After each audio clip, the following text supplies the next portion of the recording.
Well, hello. Hello. Hello, everyone. It's a very serious live stream today, guys. We're talking about uh, what it takes to become a famous home theater YouTuber. Um, it's just for Elon. I am not. No, what's going on, Okay. everybody? So, well, it's good to be back after all the crap that was going down the past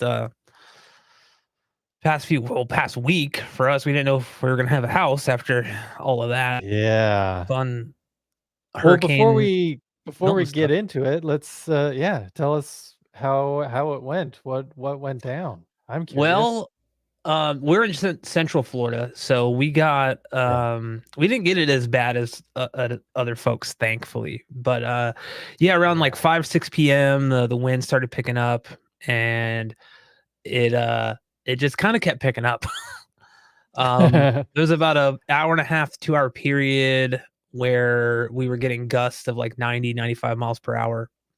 Oh, yikes. And it sounded so weird, man. It didn't Mhm. sound good. Thankfully, we have a concrete block house, so we don't have like a wood frame house. Oh, wow. So Yeah. yeah, I was more of like, well, our roof's a little older. I hope it holds up, and yeah, it did. Yeah, but yeah, those gusts. We were thinking about going into the closet. That's how bad it got. Um, Ooh. to kind of take cover because, yeah, we have like a plastic fence, like what do you like the vinyl sided fence, Mhm. and I like opened the window or opened the blinds to the window and was just watching the fence bow in like this in the wind. It just looked like Oh, it was like a cartoon, like it didn't even look real. And I'm like, this yeah. is insane. And also, just as everything kind of kicked off, we had about 10 to 12 tornadoes like around us, like tornado Dude. warnings, I should say. I don't want to say actual tornadoes, but yeah, some touched Yeah. down. Thankfully we didn't get any of that stuff. But yeah, just not as much rain, thankfully. And we're Mhm. in like a kind of a higher area, but we're surrounded by a bunch of lakes. But still, it was Right. no flooding or anything. Yeah, and honestly, uh, I like got on the roof and looked. We didn't lose any shingles. It was all the Oh. neighbor's house because we live like second to the end, and the neighbor's house on the Mhm. end got battered. Man, like her house was, Oh, yeah, like her shingles, like she's missing like a ton. So it was yikes. I realized because like these don't look like our shingles. They're like cut in half, they're like kind of cut in half or like Yeah. ripped apart. I was like, this doesn't match the color. I'm like looking at it, like these aren't. 'Cause I picked them all up in the yard. But yeah, thankfully we never even lost power. It flickered a Oh, couple wow. times. Yeah, but we Yeah. had power the whole time, and um, other people just weren't so lucky. My sister who lives closer to the coast, they were fine and everything, but they were without power for 5 days. So, Oh, jeez. yeah, they didn't and uh, food and gas and everything was like scarce even prior to Mhm. the storm. So like we just like lucked out because we got gas just literally the night before. Mhm. And we had like food and stuff. We didn't want to get too much food and put it in the fridge in case the power went out. We got a lot of dry Right. stuff, and yeah, it was Yeah. um yeah. Wow. Well, I'm glad you're safe. Yeah, Joel actually asked a great question. Did I prep my home theater and other gear in case of flooding? I got everything off of the floor that I could, save for like the really heavy subs. Um, I love my wife, and she will say this herself. She is a weakling. So moving a 75 to 100 pound subwoofer, that's not happening. Um, we Yeah. are knock on wood. We are not in any type of flood zone or flash flood zone. Um, Mm. we uh, we've never had an issue with water. Some of the communities closer to the lakes do. But yeah, so thankfully though we didn't have any issues, really, other than some palm tree limbs, just some dead ones. which we needed to trim it anyway. So let Milton you did Hey. by knocking those down. But yeah, it was not fun, and I don't want to go through it again. We do we I couldn't we don't have hurricane shutters. So but Mm. next year we're definitely getting them in case we deal with Yeah. anything like this. And we'll probably end up like prepping and then leaving if it's that kind of that was scary. It was scary for, Yeah. you know, both my wife texted me at like 1 in the morning. She's like, "This is really scary." And because Mm. I was just like in the office here, just because I was like watching a YouTube video, didn't want to like wake her up. And Yeah. yeah, she texted me, and that's when I went into the bedroom. Yeah, but yeah, no, You had some family that were staying with you too? yeah. They were in. It was my sister in Yeah. Palmetto, so they they put plywood on the windows and everything, and they got out and they were here with us, which is always fun. But yeah, they were able to go back the following day. But they had Oh, not wow. been Okay. their power was out, so they had to throw some stuff away. And but they Mm. kind of figured that they were just surprised we didn't lose power. Yeah. Yeah. Unfortunately, my sister-in-law um was and like I play hell divers with them a lot, and Mm. their house completely flooded.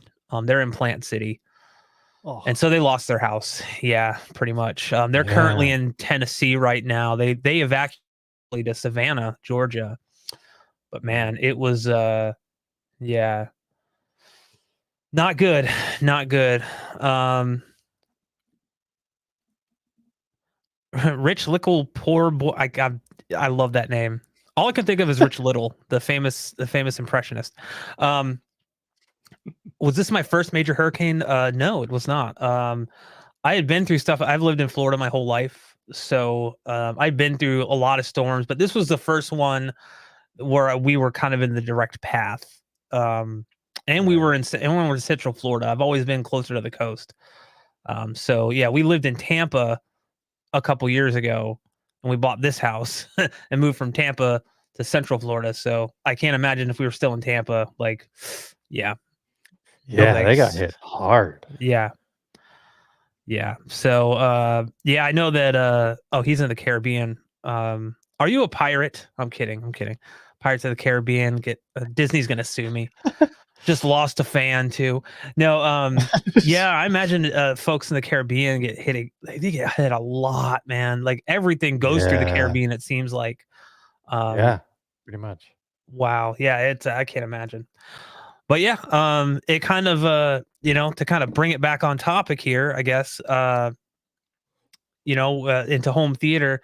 Period had sent me a bunch of speakers to that I was going to install, but I got them on Tuesday and pretty much couldn't do anything with them until this weekend, this past weekend. So they were just sitting there. Jeez. Yeah. So I Yeah. installed the TC65s and the side and back surrounds, their Theatris, and I also have the T65 Slims that I will be installing as the side and back surrounds in the next few weeks. Working on the mini DSP tutorial and multi QX tutorial and all that fun stuff. I feel like I'm going to inundate people with tutorials here pretty soon. They're going to go from like saying where is it to please stop. Like where are these tutorials? Please stop making them. We're done. Ba-dum-bum-bum. I guess that's a good thing. Yeah, right? Yeah, I got a lot. Dude, I have 7 videos just on my on my computer, like just in Final Cut. Just I need to start editing them. I just haven't had the time with this hurricane stuff. I was working on videos during the hurricane. Yeah. Um, but yeah, Joel, I'll say right now, I love them. Uh, they're a major step up for the Pioneers. Um, obviously being, $1,200 each. However, I feel like I keep looking at comparative speakers, and it's like, man, what you get for $1,200 is pretty insane. Like, Yeah. Yeah. obviously, you have to be a fan of the aesthetics, or you have to not care about the aesthetics as much because they're not. I think they look cool.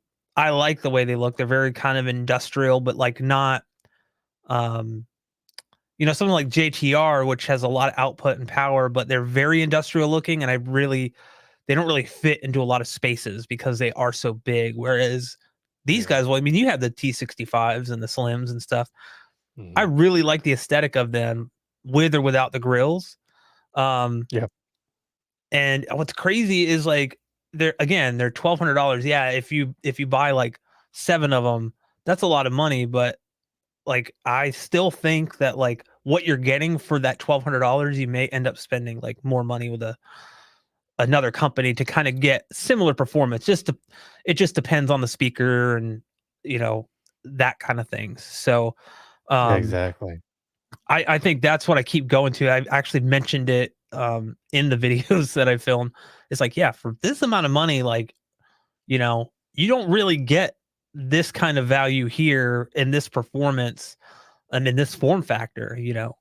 So Mhm.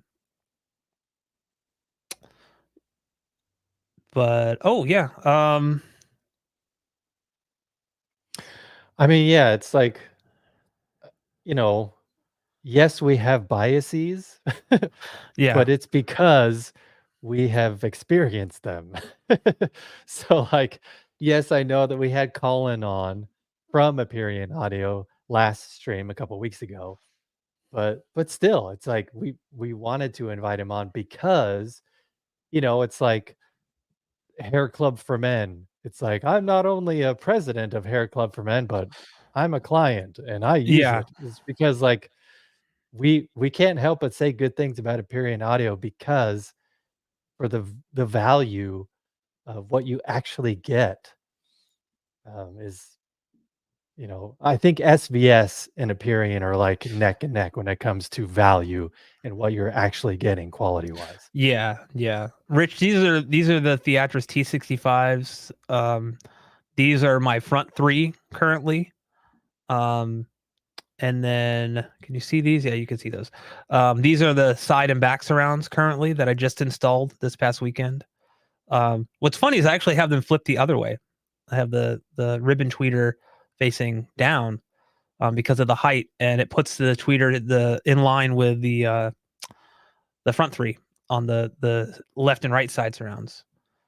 Um, Oh, yeah. yeah, and then the 65 Slims are basically like the T65s, but they're not ported, and they weigh a little less. Frequency response is not as doesn't go as low, about 65 hertz. Mhm. But their max SPL is like 121 dB, which is Wow. yeah, yeah. Those yeah, they're like yeah, I don't know. I really like them. I can't stop singing the praises of them. And again, like Aperian's not paying me anything. Um, I may end up keeping them as my reference system, just to kind of judge everything off Mhm. of, because I think the Yeah. value proposition there is pretty great for what you get. But again, like some people are going to Mhm. like the aesthetic, others aren't.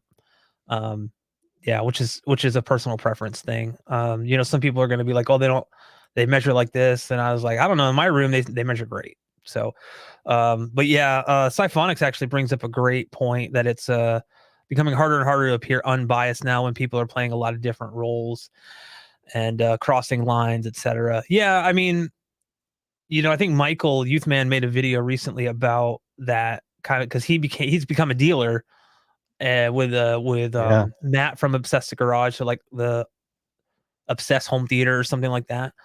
So it Mhm. is it can be difficult to appear and remain biased when you're kind of doing something like that. I know Michael, and I do know that like he he wears his heart on his sleeve when it comes to this stuff, um Mhm.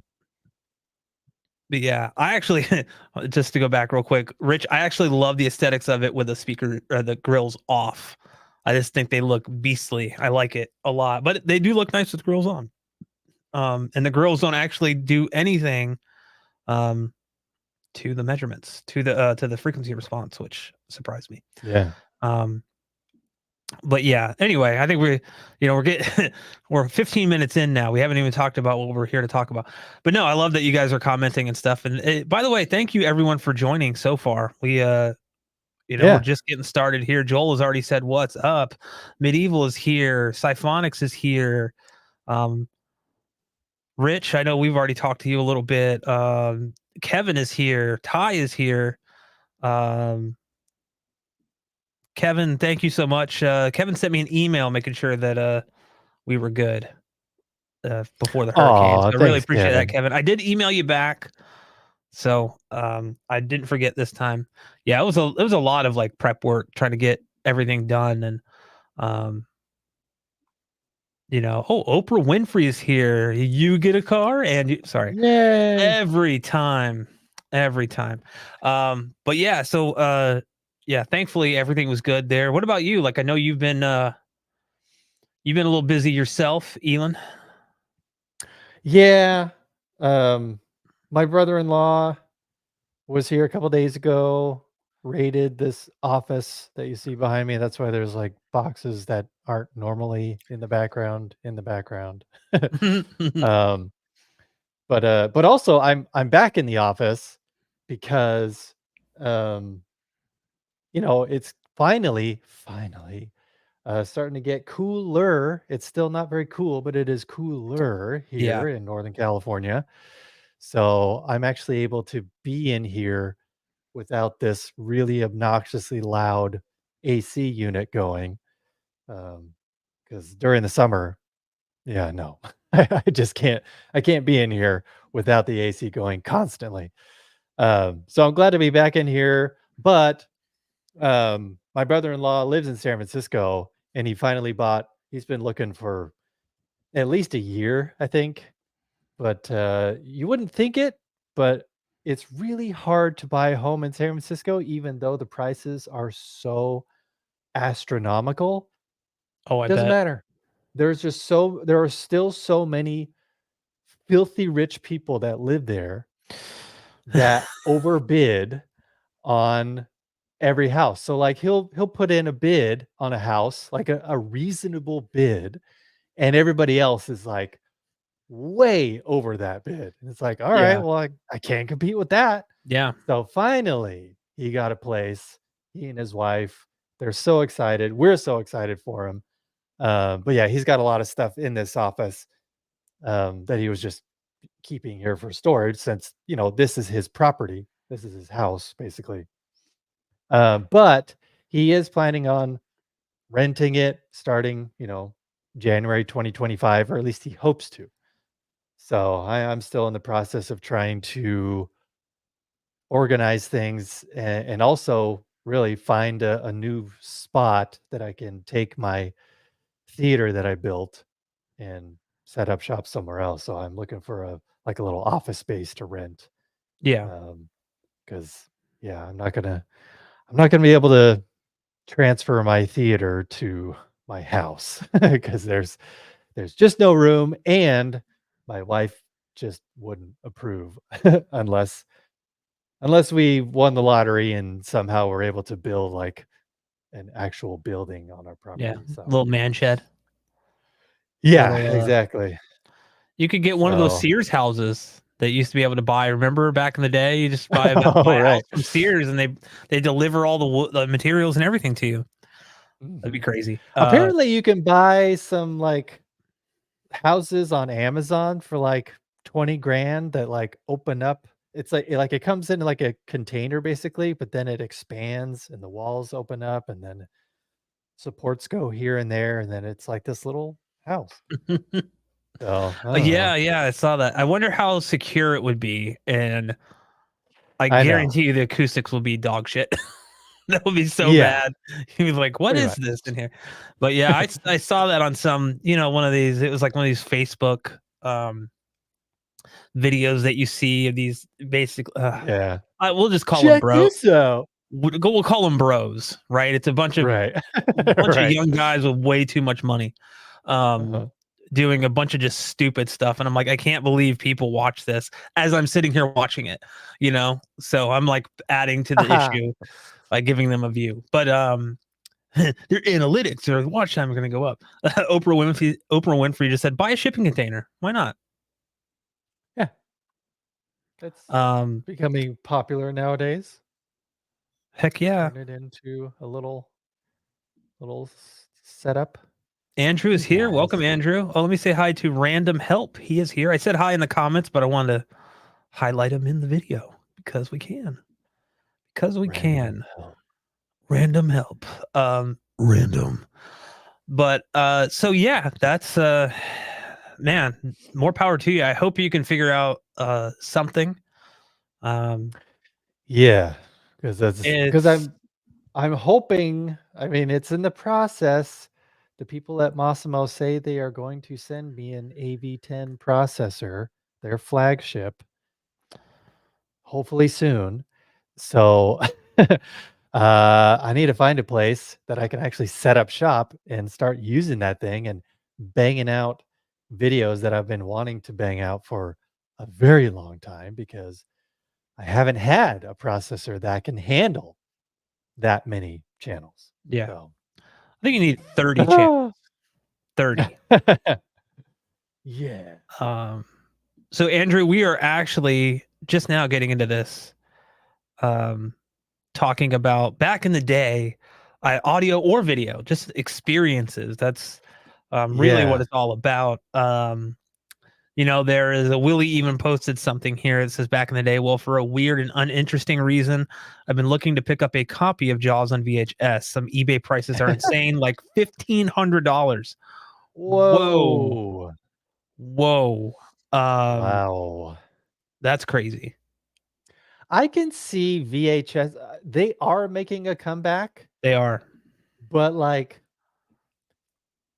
I I can only see them as just a yes, it's nostalgia, but also just like a display piece Yeah. because I really can't see the value in actually having VCRs come back because the quality just degrades over time the more you watch it because it's tape, Yep. and yeah, it just doesn't seem like it's up to snuff nowadays because, back in the day, yeah, like a hi-fi VCR with 3 heads was the coolest thing, but yeah, that technology is, I don't know.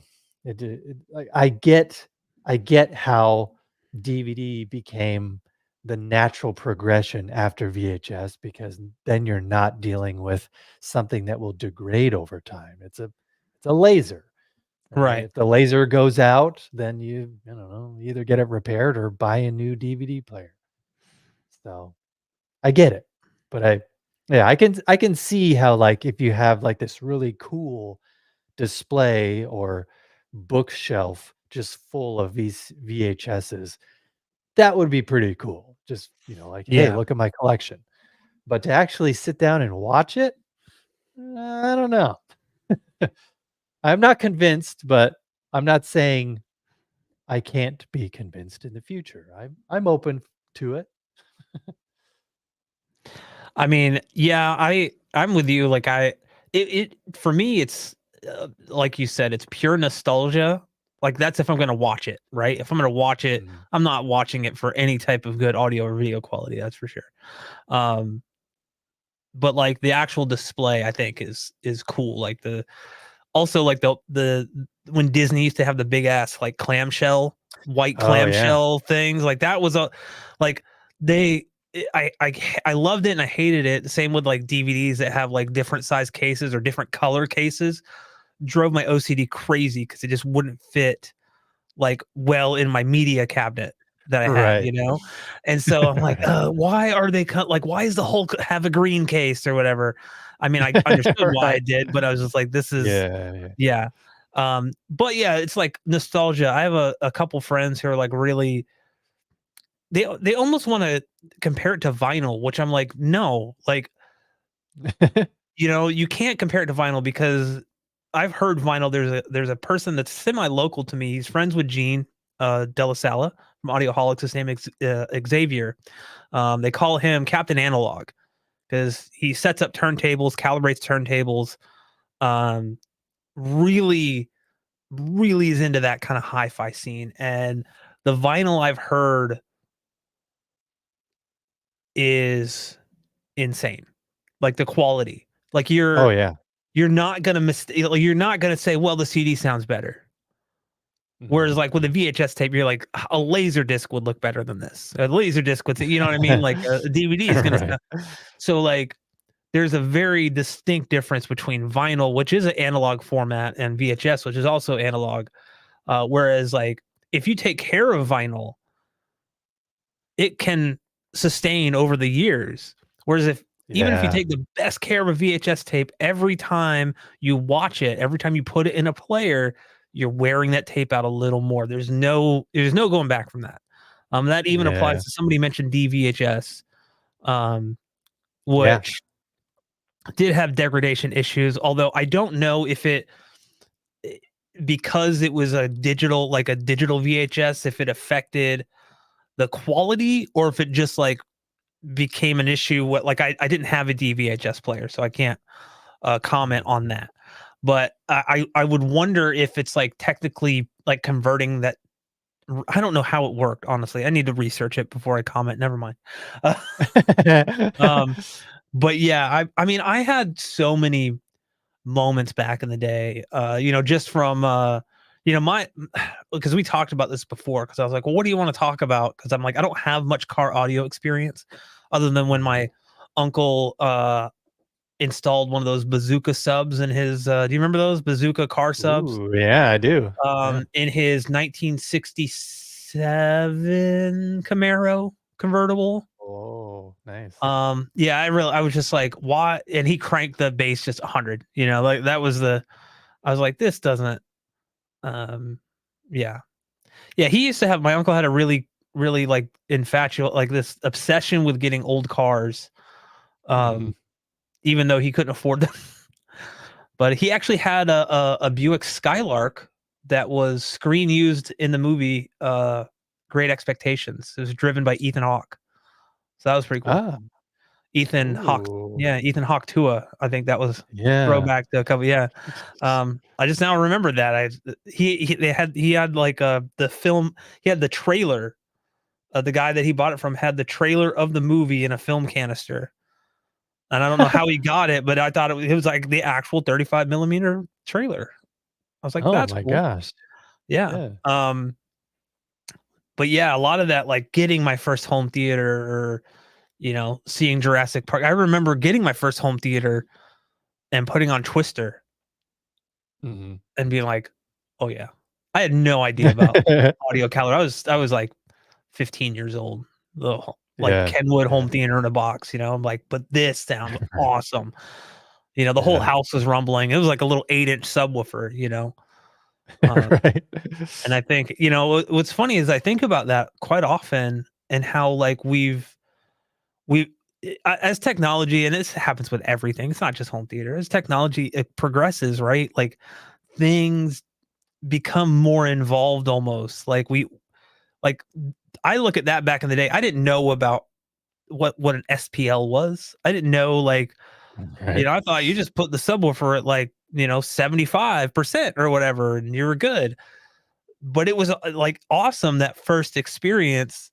And occasionally I'll have experiences like that now, but they're very, I don't want to say few and far between, but like having more knowledge about it, I think it's kind of it doesn't diminish the experience, but Mhm. you become more critical of it. Like you're critiquing Yeah. things more instead of just like trying to enjoy them. And Right. that comes like with the territory when you're reviewing stuff, right? Like you have to critique it. That's your whole point. Like that's the whole point of Yeah. saying, I like this, but this could be better. They need to work on this, but they really nailed this, that kind of thing. Sometimes you're just like, yeah, I wouldn't recommend this to anyone. Unfortunately, that Yeah. happens sometimes. But yeah, what was your like? Do you have like a defining like experience from your youth or Ute if you're a My Cousin Vinny fan. Um, what's a Ute? Two Utes. Yeah, the two Utes, the Sack Suds. But yeah, do you have like a defining moment like that you can remember vividly from back in the day that really kind of either like catapulted your love for like audio or like filmmaking? I think we've talked about this before, but I think it bears mentioning again. Um, I mean, I honestly, it was well, just audio in general, and just knowing that I was weird, knowing that I had a passion for audio was yeah, I think I did mention this before sometime, but the DTS intro before Jurassic Park, in the theater, sitting with my family and seeing that CD and then like the text like flying through the Yeah, screen and then landing on the CD and DTS experience and then it explodes. Like, yeah, from that moment I was like, yeah, there's something to this that I know that I'm really into that. yeah, Not a lot of other people are around me. Like, that was kind of a defining moment where I'm like, "Yeah, I'm kinda weird." That's 'cause everybody's there to see Jurassic Park, and I was very excited for Jurassic Park, of course, but it just amplified it even more where I'm like, "Ooh, I know this is gonna be a good audio experience just from that intro." yeah. I love that Um, intro. yeah. But it's as far as, like, filmmaking is concerned, we were doing my friends and I, being the film guys in high school that we were known for, um, we were doing some sort of English project or something senior year of high school, and yeah, because it was in between takes, we were just, like, setting up lighting and setting up the camera in a different position. And just the banter that was going on between everybody, and everybody was just in good spirits. Everybody was just really wanted to make it happen. Yeah, And, like coming up with ideas as well, shooting ideas off of each other. Well, maybe we should do this instead. And like just the whole process, I just kind of stood back and tried to like get out of my own body and just see it for what it was, and, like, it just gave me such joy. I'm like, "I just love this process. I love entertaining people. I just want to be able to do this." yeah, And yeah, it stuck with me. That was definitely a defining moment in knowing that I wanted to be creative as a career. Um, because yeah, being creative just gives me such feels, yeah. It's And it runs the it's gamut too from everything. I think people don't understand that maybe aren't in the creative field or don't do anything like do anything. I don't want to say don't do anything creative. I mean, there's millions of different ways you can be creative. yeah. My brother-in-law is a an artist. He draws and he's really freaking talented. And I was talking to him about like his creative process, and I was like, do you ever just get to a part in a project where you just like man, this fucking sucks. Like I don't like this is not turning out good. And it's like pretty much every single time. And Yeah. he's told me it's like there's been numerous times where he's worked on something for like 4 or 5 hours and just completely scrapped it because he wasn't happy with it and started over. And I'm like, Mhm. I feel you, man. And I think Yeah. like everybody has that kind of thing in their creative process where they just are not liking it. Um, but yeah, I mean, I remember vividly, I've talked about it before, watching Jurassic Park in the theater. And that was the thing that got me into a multitude of things. Home Mhm. theater. I was like, how can I replicate what I heard in the theater at home? Right. Or Yeah. how can I make it better?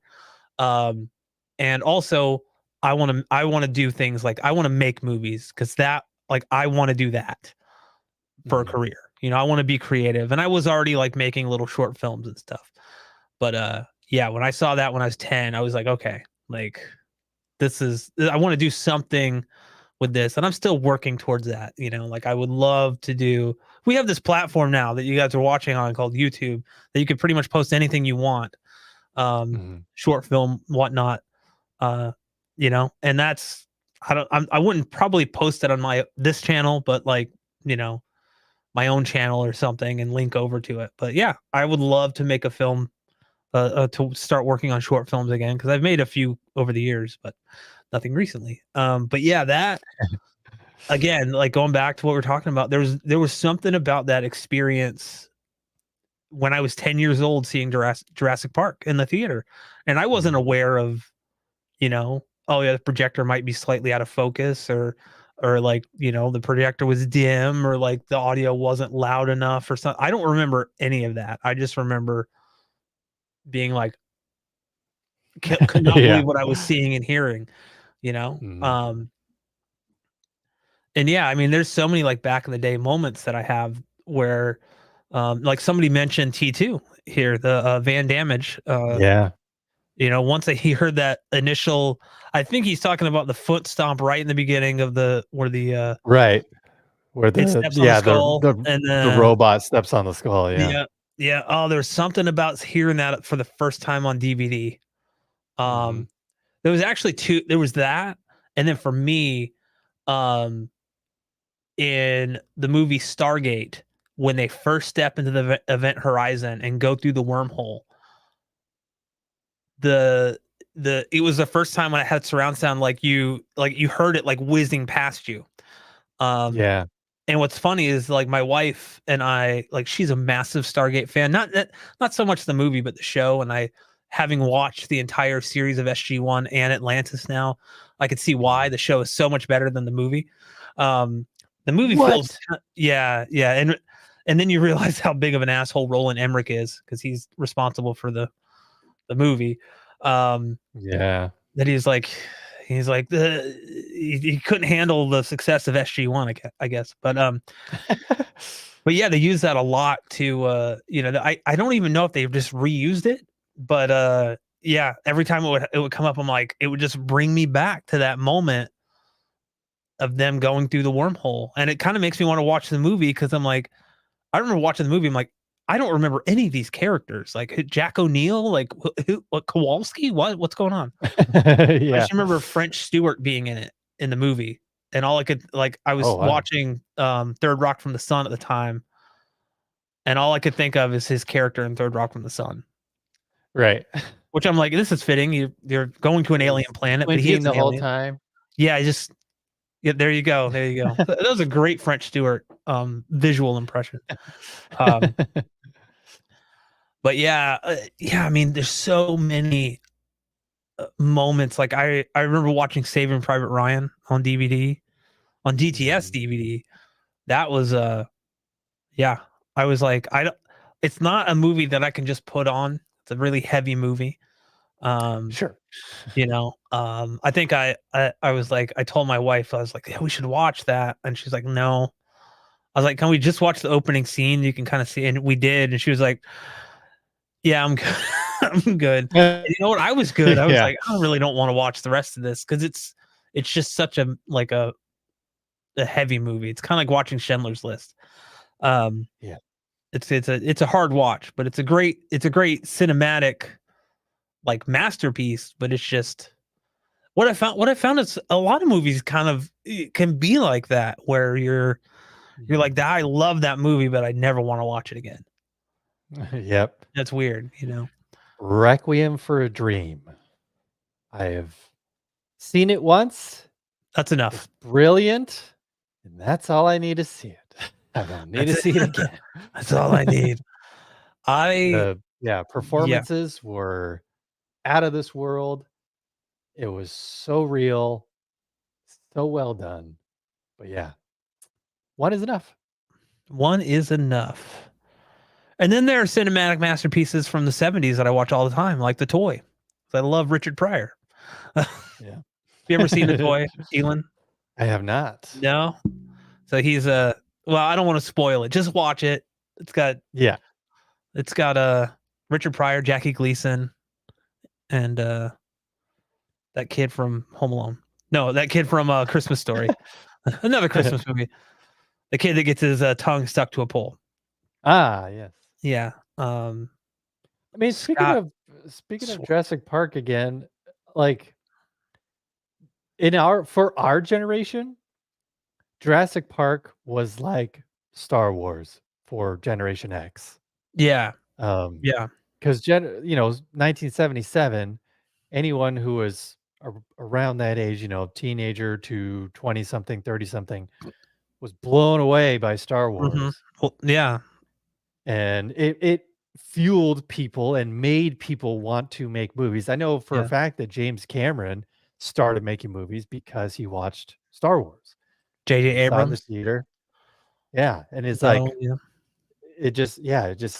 it fuels imaginations beyond what they thought they could achieve, and they're like, "Oh, man, well, if this can happen now, then the thing that I've been wanting to do forever, I think I can pull it off now."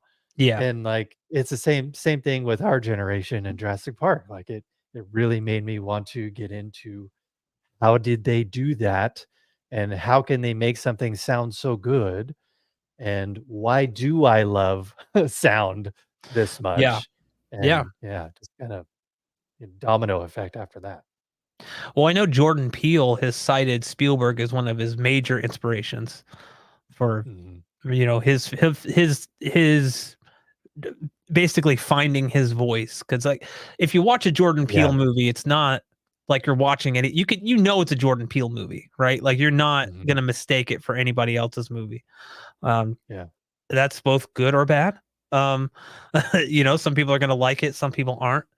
Um, but yeah, there's like, it I think there's a lot of I mean, I'm sure there's millions of moments, uh, where people have seen something, heard something, and said, "I wanna do that for a living," and they go do it. They wanna make movies, like, or they wanna be a sound engineer, like, or sound designer.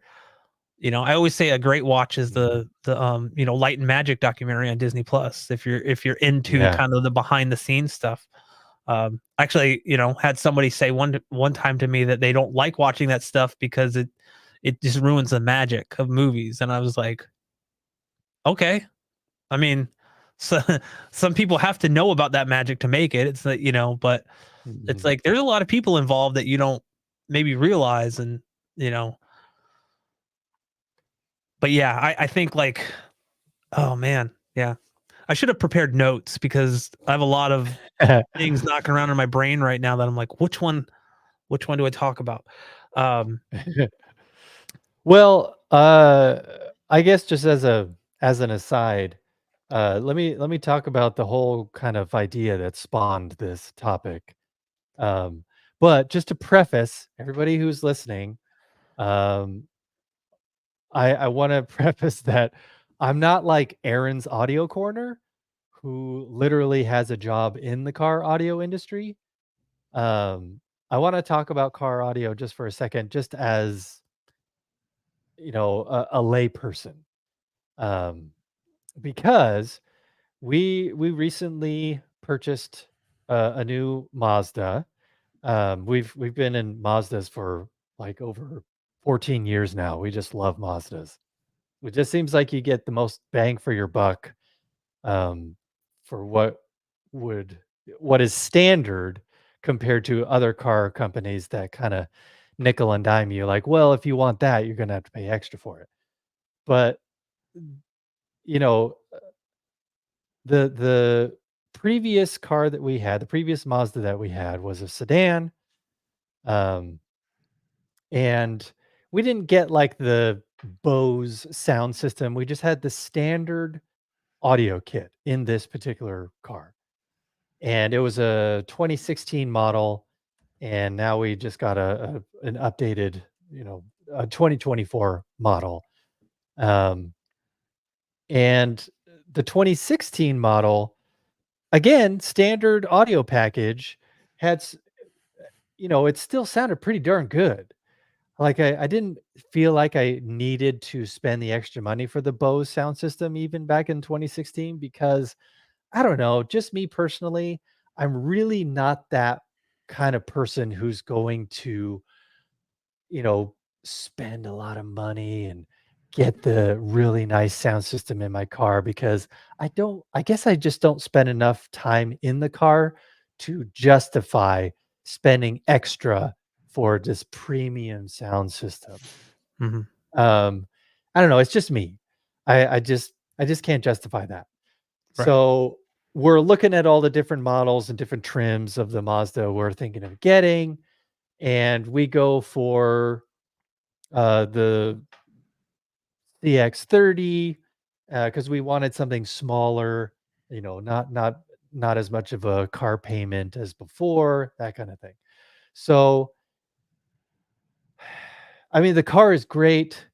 It's gonna do us very well, especially here in Northern California. Sometimes it snows up here, so it's gonna be better than the sedan that we had before.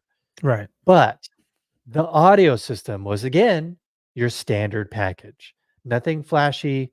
The trim above it had the nice Bose sound system. But since we got the standard one, I was like, "Whatever, standard is fine with me. Um, let's just get it." Because during silly me, we weren't really listening to the radio or anything during the test drive because I just didn't think anything of it. But as soon as we drive off, oh my god. Um, it sounded so tinny. It just sounded like it sounded more like I was just hearing the reflections of the audio as opposed to direct sound coming from the speakers. And and then I'm starting to look around and I notice these teeny tiny little speakers in the door. And then lower down is like the mid-range woofer. And so like I'm noticing that it's just a lot smaller. And so like it seems like with sound bars being so popular nowadays because a lot of people just need something better than their TV speakers. I get it. But people are relying more on sound bars because of the ease of setup. Yeah. They don't have to worry about speaker wire, etc. So people are going for sound bars, even though the sound quality isn't that great compared to, actual speakers, tower speakers, bookshelf speakers connected to an AVR. Say what you want about whatever soundbar system you adore, but they're still just not up to snuff with actual speakers because the form factor, you're just not going to get that big of a sound from a Right. 3-inch driver, no matter what you do. So it seems like that mindset has transferred to the car audio industry because it literally sounds like in my car now, this 2024 car, that I've downgraded to a soundbar system. Oh, Because in the 2016 model, man, the mid-range was great, the treble was great. It yeah.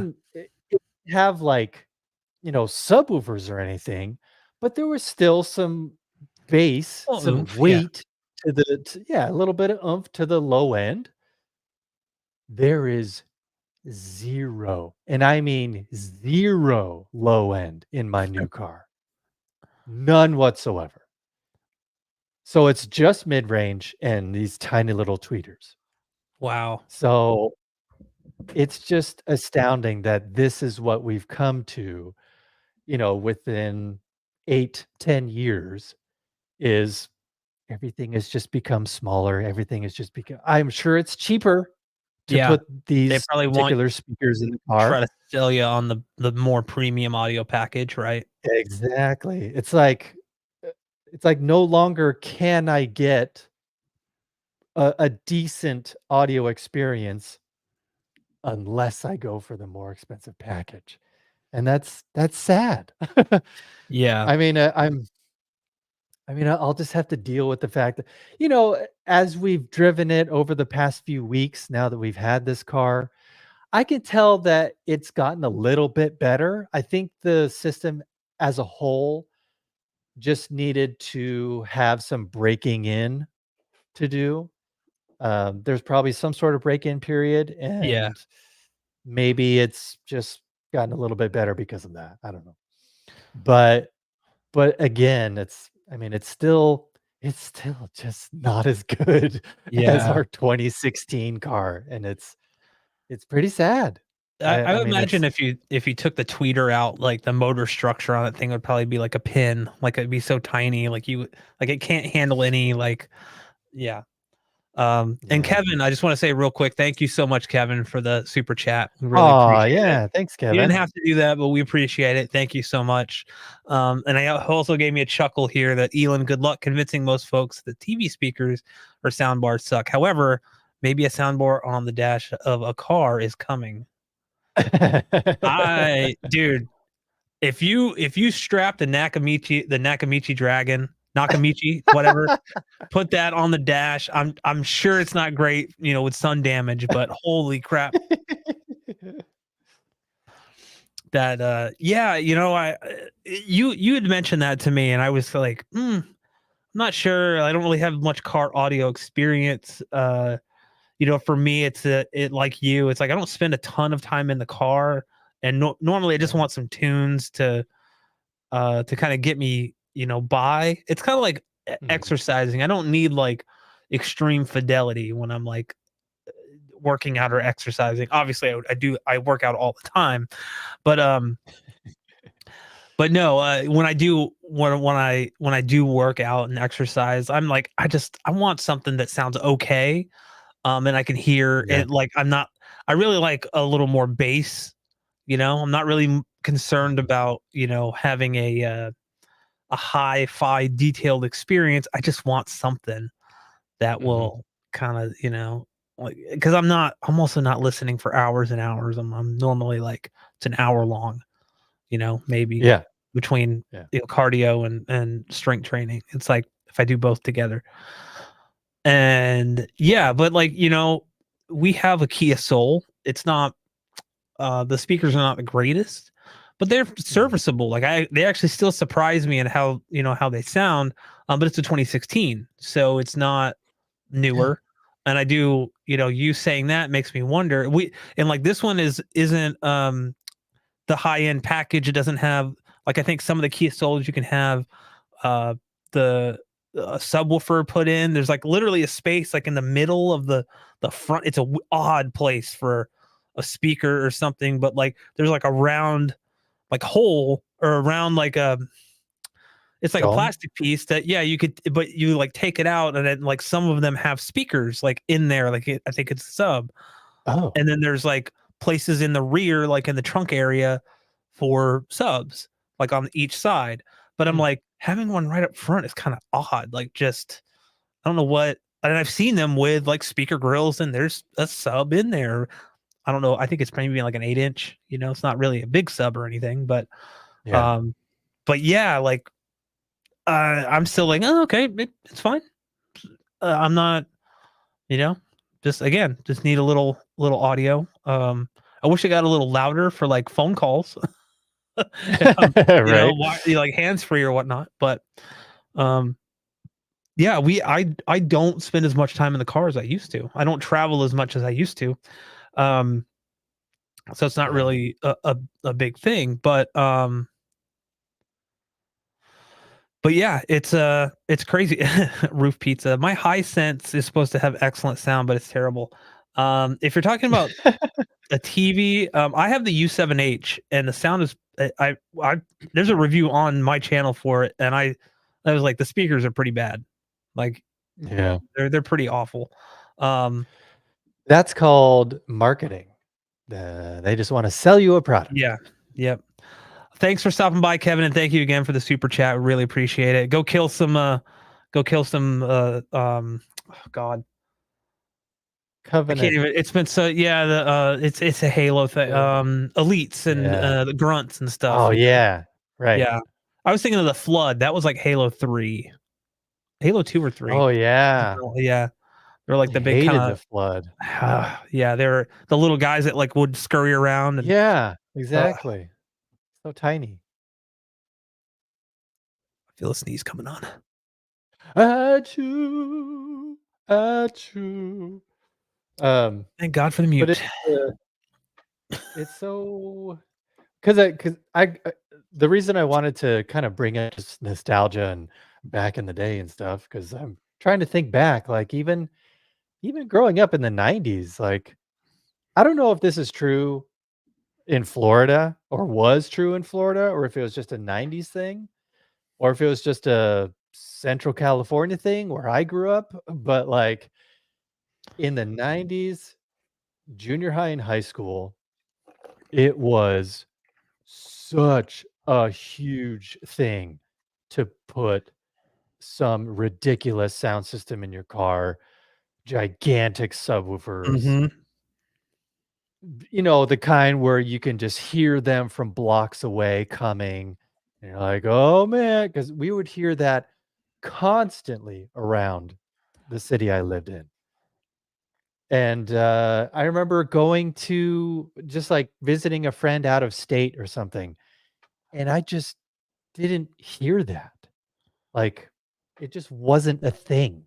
Like, Yeah. there's just something about where I grew up geographically where spending money on that kind of thing was just so popular, and I don't know why. Because I mean, looking back on it now, I was enticed by it. If I ever got in some friend's car that actually had a really nice system, it was a cool experience, but, at the same time, I was like, "Man, I'm glad I didn't do that because I definitely would have ruined my hearing to some degree, What? having subwoofers blasting all the Yeah. time, not very far away from me, rattling the chassis of my car." And, but even then, like, also just thinking back, like, just listening to the radio and stuff, I mean, because I was already on the path of being an audio nerd. So I already knew, like, I didn't know a lot of the terminology, but I already knew in my Yeah. head what sounded good and bad. And just, yeah, listening to the radio, listening to CDs. My buddy Jack had this 6 CD changer in the trunk of his car, so if you ever if we ever had it on random, every time it would end a song, you would hear as it was changing the CD, and then it would play the next song. So yeah, like that kind of thing. Like, it's I enjoy those times, and I actually do kind of enjoy the fact that everything is more conveniently available. Um, but at the same time, like, listening to CDs back then, they sounded great because we Yeah. had, again, we didn't have like these ridiculous sound systems, or like we didn't change out and spend thousands of dollars to change out the speakers and put in tons of subwoofers and stuff. It was just normally stock audio systems, but CDs sounded great. The radio sounded great. So like it's kind of disappointing that we've come to this age where every car company is trying, well, I don't know about every, but it most likely, I bet if you were to get a 2024 Kia Soul, that it's probably gonna have tiny little speakers Yeah. in there because everybody's gotta cut corners somehow, Yep. Yep. and it's just become the norm, and that's unfortunate. Yeah. Speaking of back in the day, again, my uncle had I don't remember what brand name it was. But he had some speakers and they had like one of the dual cassette players, with the physical graphic EQ on it. And Oh, yeah. for those in that are watching, that this should bring up memories depending on how old you are. It's either good memories or bad memories. But come on, that EQ right there, Wow. right? Look at That that. that EQ curve that everybody used. We Uh-huh. scoop the mids, right? Yep. Sometimes we add a little more, like they got a bass boost going on down here, got a little treble boost. This was Yep. like this is what I would do in every, like, you probably can't even see my, oh yeah, you can. Yeah. Couldn't tell if you see my mouse cursor. This is something I would do to his radio every single time, and it bothered him so much, but I kept doing it because I knew it bothered him. But yeah, I remember doing this on the little knobs there. Um Yeah. and or the little faders, and not knowing really what I loved about this though is it was real time, right? So if you boosted a frequency or cut a frequency, you could hear it like Yeah. going through the speakers. We don't get that a lot now. With all, I mean, we do have that to a certain degree, but like when we're like if you're using the graphic EQ on like a Denon and Marantz, you Mhm. can hear this in real time changing. Mhm. But if you're doing stuff with like Odyssey, it's a little, obviously things are way more advanced now than they were back then. Yeah. We have more tools at our disposal. I may also be a tool, but such a stupid thing. I But liked Tool. yeah, I No, mean Danny Carey I on do. drums. Come on. Uh their bass line is so good. But was it Justin somebody? What's his name? Anyway, I used to know band member names all the time when I was younger. Yeah. Now it's just like the more home theater knowledge comes in this way, and then all the band knowledge goes out. But Dang it. no, like I didn't know what I was doing, right? Like I was just like, let me Mhm. bring this up. Well, what's this? Oh, okay, no, the cymbals sound more like crisp here. If I go too far, they're gonna like start sounding like really bad. Yeah. It was just cool to kind of have that feedback that you get immediately. And obviously working in any type of like audio production, you get that kind of immediate feedback when you throw an EQ on a track and you like, okay, what Mhm. happens if I do this? um but like it was just cool to like be, a young kid bringing over my, tapes that I had. It's like, Master of Puppets, or um some I mean, I grew up in the 80s.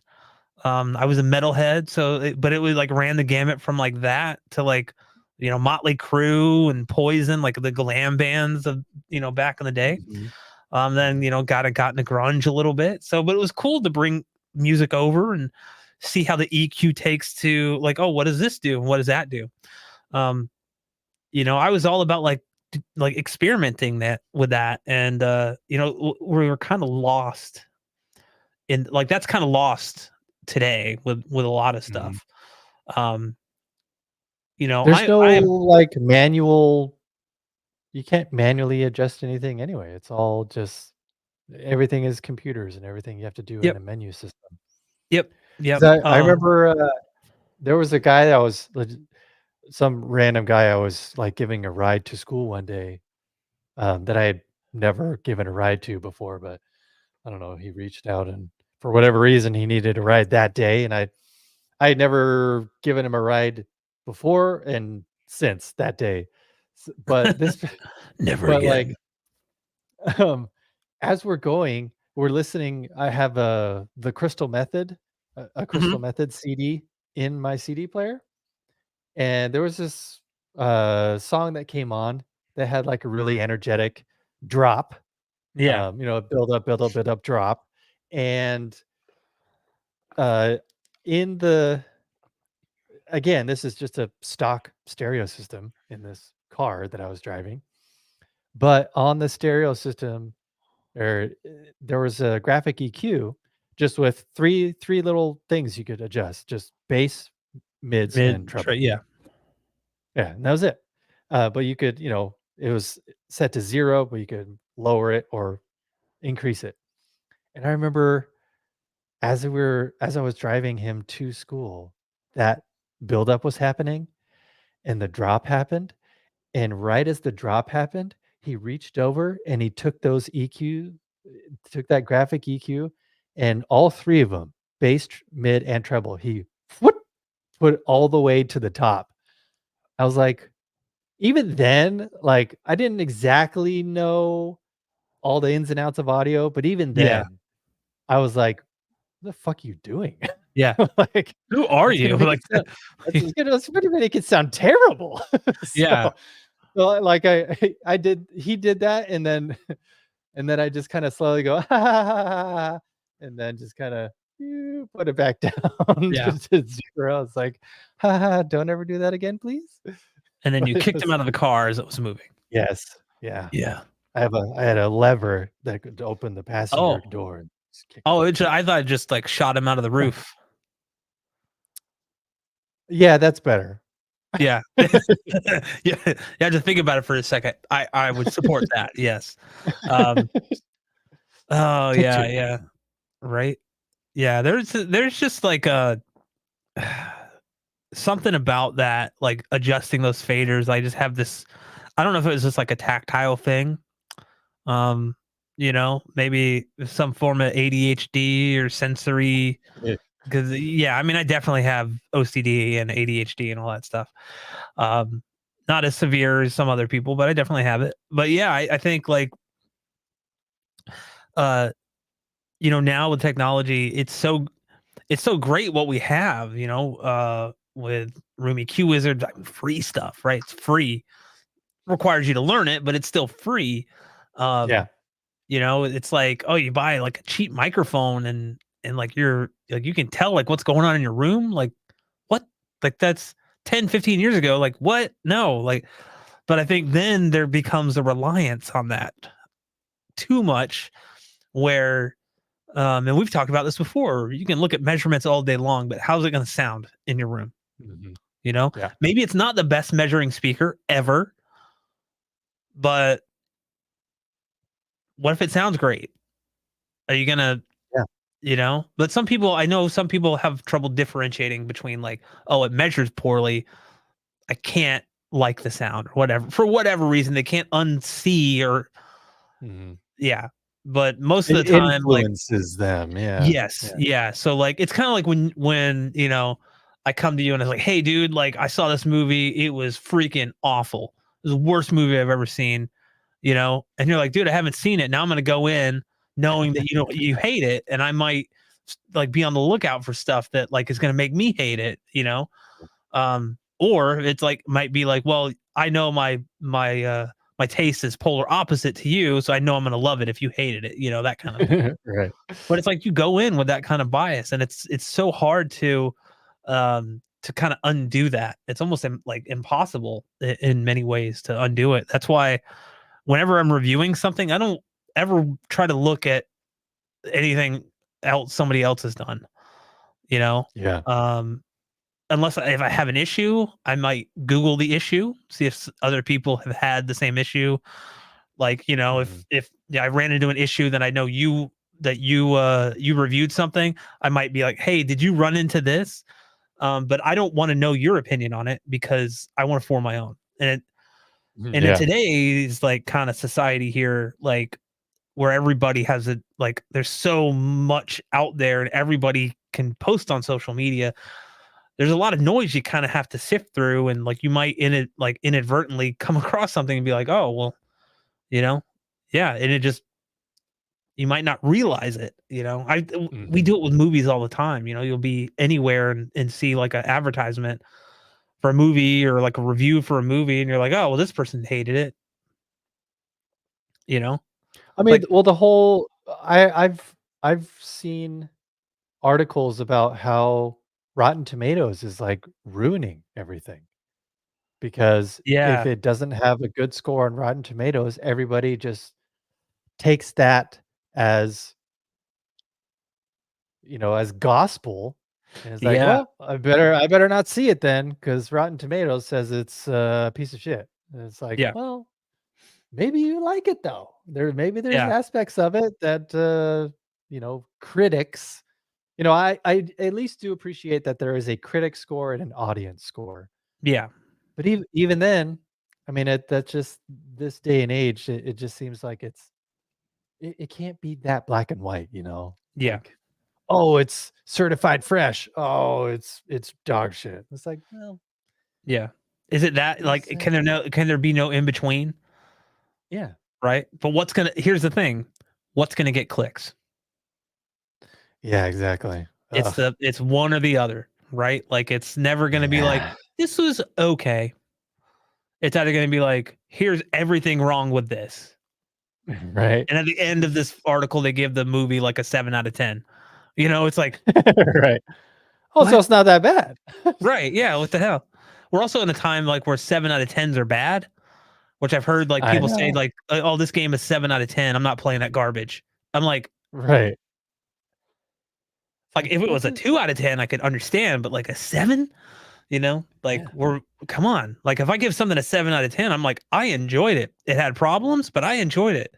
You know, Yeah. it's when I'm getting down below 5. That's when I'm like, yeah, I probably really wouldn't recommend this if unless it's on a sale. Um, Right. but Willie actually brought up a really good point that I want to touch on here. Really? Willie, um, where graphic equalizer let you ruin your audio in the 80s, the modern video equivalent is the how do you say this word? No, basically he's talking about all the digital picture manipulation settings on modern TVs. There's a lot. Not saying Yeah. fiddling with settings is necessarily bad, but it very much can be. So, um, you know, you guys, a lot of you guys in the watching now are kind of show up every week and have watched some of my videos, watched Elon's videos. I'm a very much calibrate once, forget about it. Mhm. I don't every movie I watch, I'm not going in and adjusting the subwoofer volume. I might if the dialogue is super low, I might turn on the dialogue enhancer, but that's it. Like I'm not Yeah. touching anything. Video, same way. I've ran through Calman, I've calibrated the picture.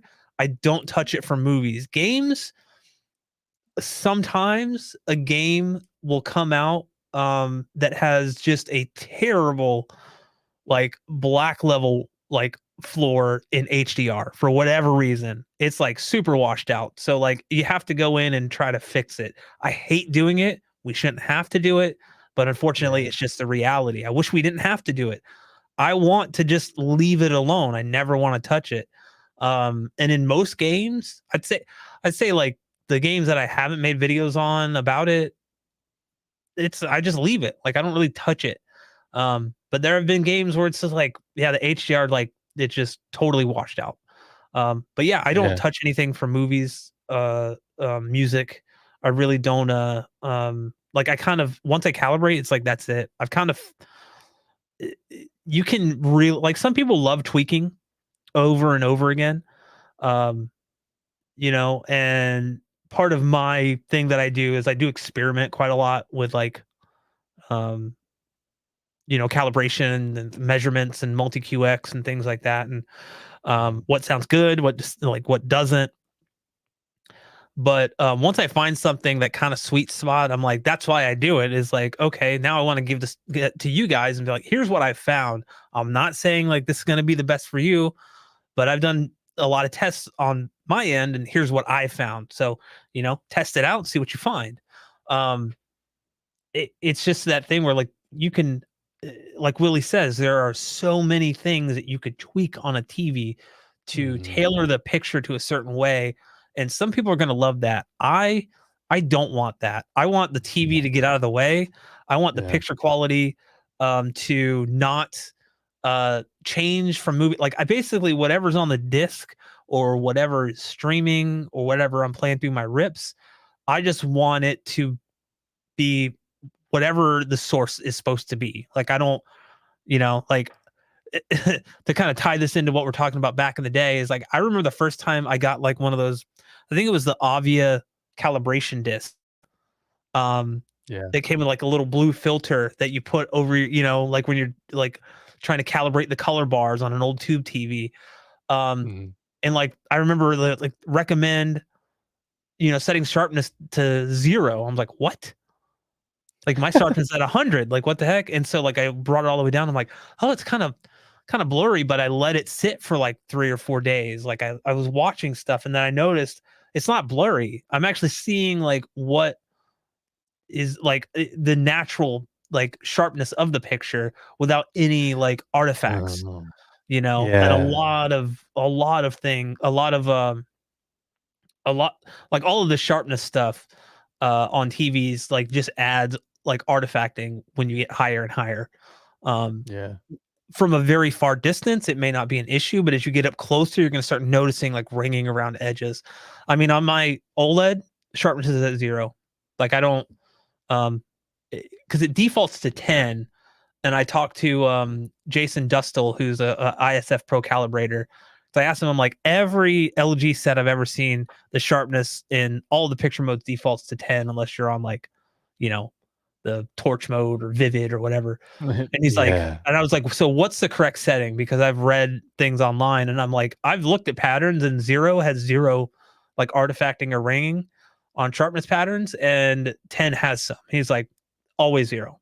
Always. He's Mm. like, you can bump it up if you don't mind like a little thing, but if you want like, like I would always recommend 0.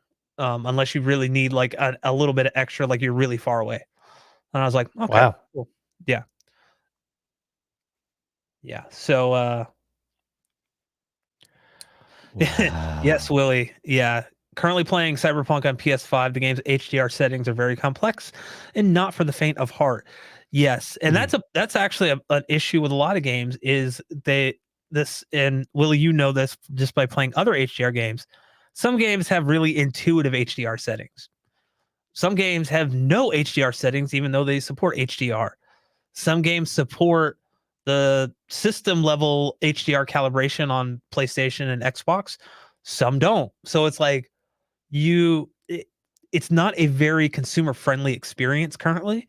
There needs to be some sort of standard for games where like, you know, that's what if you have a television that has like HGIG or HGIG, that's kind of the whole point of it is if you set it up in the system and a game supports it, you're going to get a great experience. But the problem is a lot of games don't support it. So like you're left with these settings in the menu that you're like, okay, what should be my max peak brightness? Like I don't like you need to go to like the ratings and find the review where they list the max peak brightness and put that in. Okay. Well, what about my mid-tone? What the hell's a mid-tone curve? Like what like all of these little things that like I may know what they mean, but like not everybody's like God, like I remember just like back in the day, turning on like my Super Nintendo and not caring, like just playing a game, right? Yeah. Whereas now Yeah. it's like that's why for a little while I like messed around with doing like HDR calibration videos for video games because Mhm. they're very popular because everybody wants to get the best experience, but they just want to know how. They can't Yeah. get it out of the box. And I think that more developers and publishers of video games need to be aware of how like piss poor some of their HDR implementations are. Um, Right. yeah, it's like he's talking about paperwhite settings. So a paperwhite setting is basically my rule of thumb is between 120 and 200. That's you find where you like it because basically Mhm. what that's doing is it's like put on my nerd cap now. So basically a paper white setting um in some games like Ubisoft games are like it's supposed to be the what like basically what a piece of white paper looks like. Mhm. How is that helping me? Like I don't know. But no, like basically the I don't want to get too far into it, but basically it's kind of like if you set it to let's say 120, it's going to more closely match the midtones of like a regular standard dynamic range. So like not Mm. HDR, Yeah. but just for the midtones. And so what that means is you're going to have a much wider gamut. It's going to be a little darker, which is why I say 120 to 200. You can even go Mhm. to like 250 if you want a little more. But yeah, I've always found like 150 for me on like my LG OLED is perfect most of the time. But again, it depends on the game. But yeah, and then what's funny is even though it says paper white, sometimes it's a completely different setting than what like Assassin's Creed was, right? So there's just this. It's honestly just like a clusterfuck at this point. It's kind of why like one I wanted to keep doing those types of videos, but they take a lot of time and Mhm. well, not necessarily as much as like a speaker review, but it's like I was having to buy the games. I wasn't getting Right. like review codes or anything. And so it was like it's expensive. And I just like I don't have $100 to drop on every new game or whatever. Sometimes you want to get it before it comes out. Yeah. What? I know. I haven't bought a game since like I don't know, a while. Since a while. Yeah. I mean, paper Yeah. white also depends on the color temperature of the light source. It's Yeah. like Yeah. if you have a warm light source on a white piece of paper, it's gonna be a little bit yellow because it's a Yeah. warm Yeah. light source. Well, they were So, more so like those settings are more talking about the luminosity and not necessarily the color of something. So yeah, like it's just saying like how bright is a piece of paper, right? Like so you don't want a piece of paper to be blinding, you want it to be like a piece of paper. So around yeah, 120 is normally the setting that I would go with. But it can be too dark for some people. But I play in like yeah, a room that has very like it's completely light controlled, so I can adjust the backlight on the TV or whatnot. Not the backlight on the TV, but like the bias light behind the TV. Um, but again, see, back in the day, I didn't know about all that stuff. You know, yeah. let's turn the lights I mean, down and turn on my yeah. like you said, we just put on Bond Mm-hmm. on the Nintendo 64 It's and GoldenEye, just sir. Get it try and right. It's GoldenEye. sorry, and just try to kill each other. I Yeah, mean, it is yeah, why have they made it so complicated? It's and everybody looked like interesting. this. Yep. Yeah. Ooh. Yeah. I saw Pinched something faces. recently I saw something recently that is like every video game character on the PlayStation 1 and Nintendo 64, and it was just somebody wearing like a stocking over their head, and like they were like fake smoking a cigar, and I'm like, that's exactly what it was. Oh Yeah. man. Um, yeah, Jason actually brings up a good point too. I wonder how the Samsung phone to Samsung TV calibration or the Apple TV to iPhone calibration performs. I know Apple TV doesn't change the TV settings itself, but does some magic with the box itself. I've tested it Mm, on my Apple 4K TV. I think the one channel, the HDTV test, did a test of it, um, and it's kind of like I think it's a step in the right direction, but I think he didn't recommend it because you just have no idea what it's changing and if it's supposed to like if what you're seeing is supposed to be how it like is supposed to look basically like is yeah. so it's kind of like yes it may like they may need to do some more work before I think it becomes usable, but I think it is a step in the right direction. um There was, I think I don't remember who it was, but I really would love, because every TV is so different, to have like some type of system, like automated system, like Dirac or Odyssey, for a TV. So every Oh, yeah. display comes with like some type of cheap colorimeter, and you use that and plug it up to the TV. That way, you know, you get the best out of it. Is it going to be the same as getting a professional audio calibration or a video calibration? No, but neither is using Odyssey or Dirac like they're plain vanilla versions. If you go in and like tweak everything manually, or you upgrade to multi QX and use REW to do everything yourself, then you get closer and closer to that kind of pro level audio calibration. But out of the Yeah. box, like it still could still like get you out of torch mode on your TV and like get you a better experience. Is that feasible? I don't know, but I'd love to kind of see some step in that direction because panel variance between units is so high that Oh, you get yeah. one And then, well, I mean, you've probably noticed it if you have two TVs of the same make and model side by side, and they were manufactured 1 month apart. One might be slightly darker than the other one, or one might have more color volume than the other one. Um, so Yeah. yeah, this has suddenly turned into like a boomer talk, I guess. Back in my day, I remember we just had, like Willie said, Oh, brightness and contrast. That was it. yeah, that's all you needed.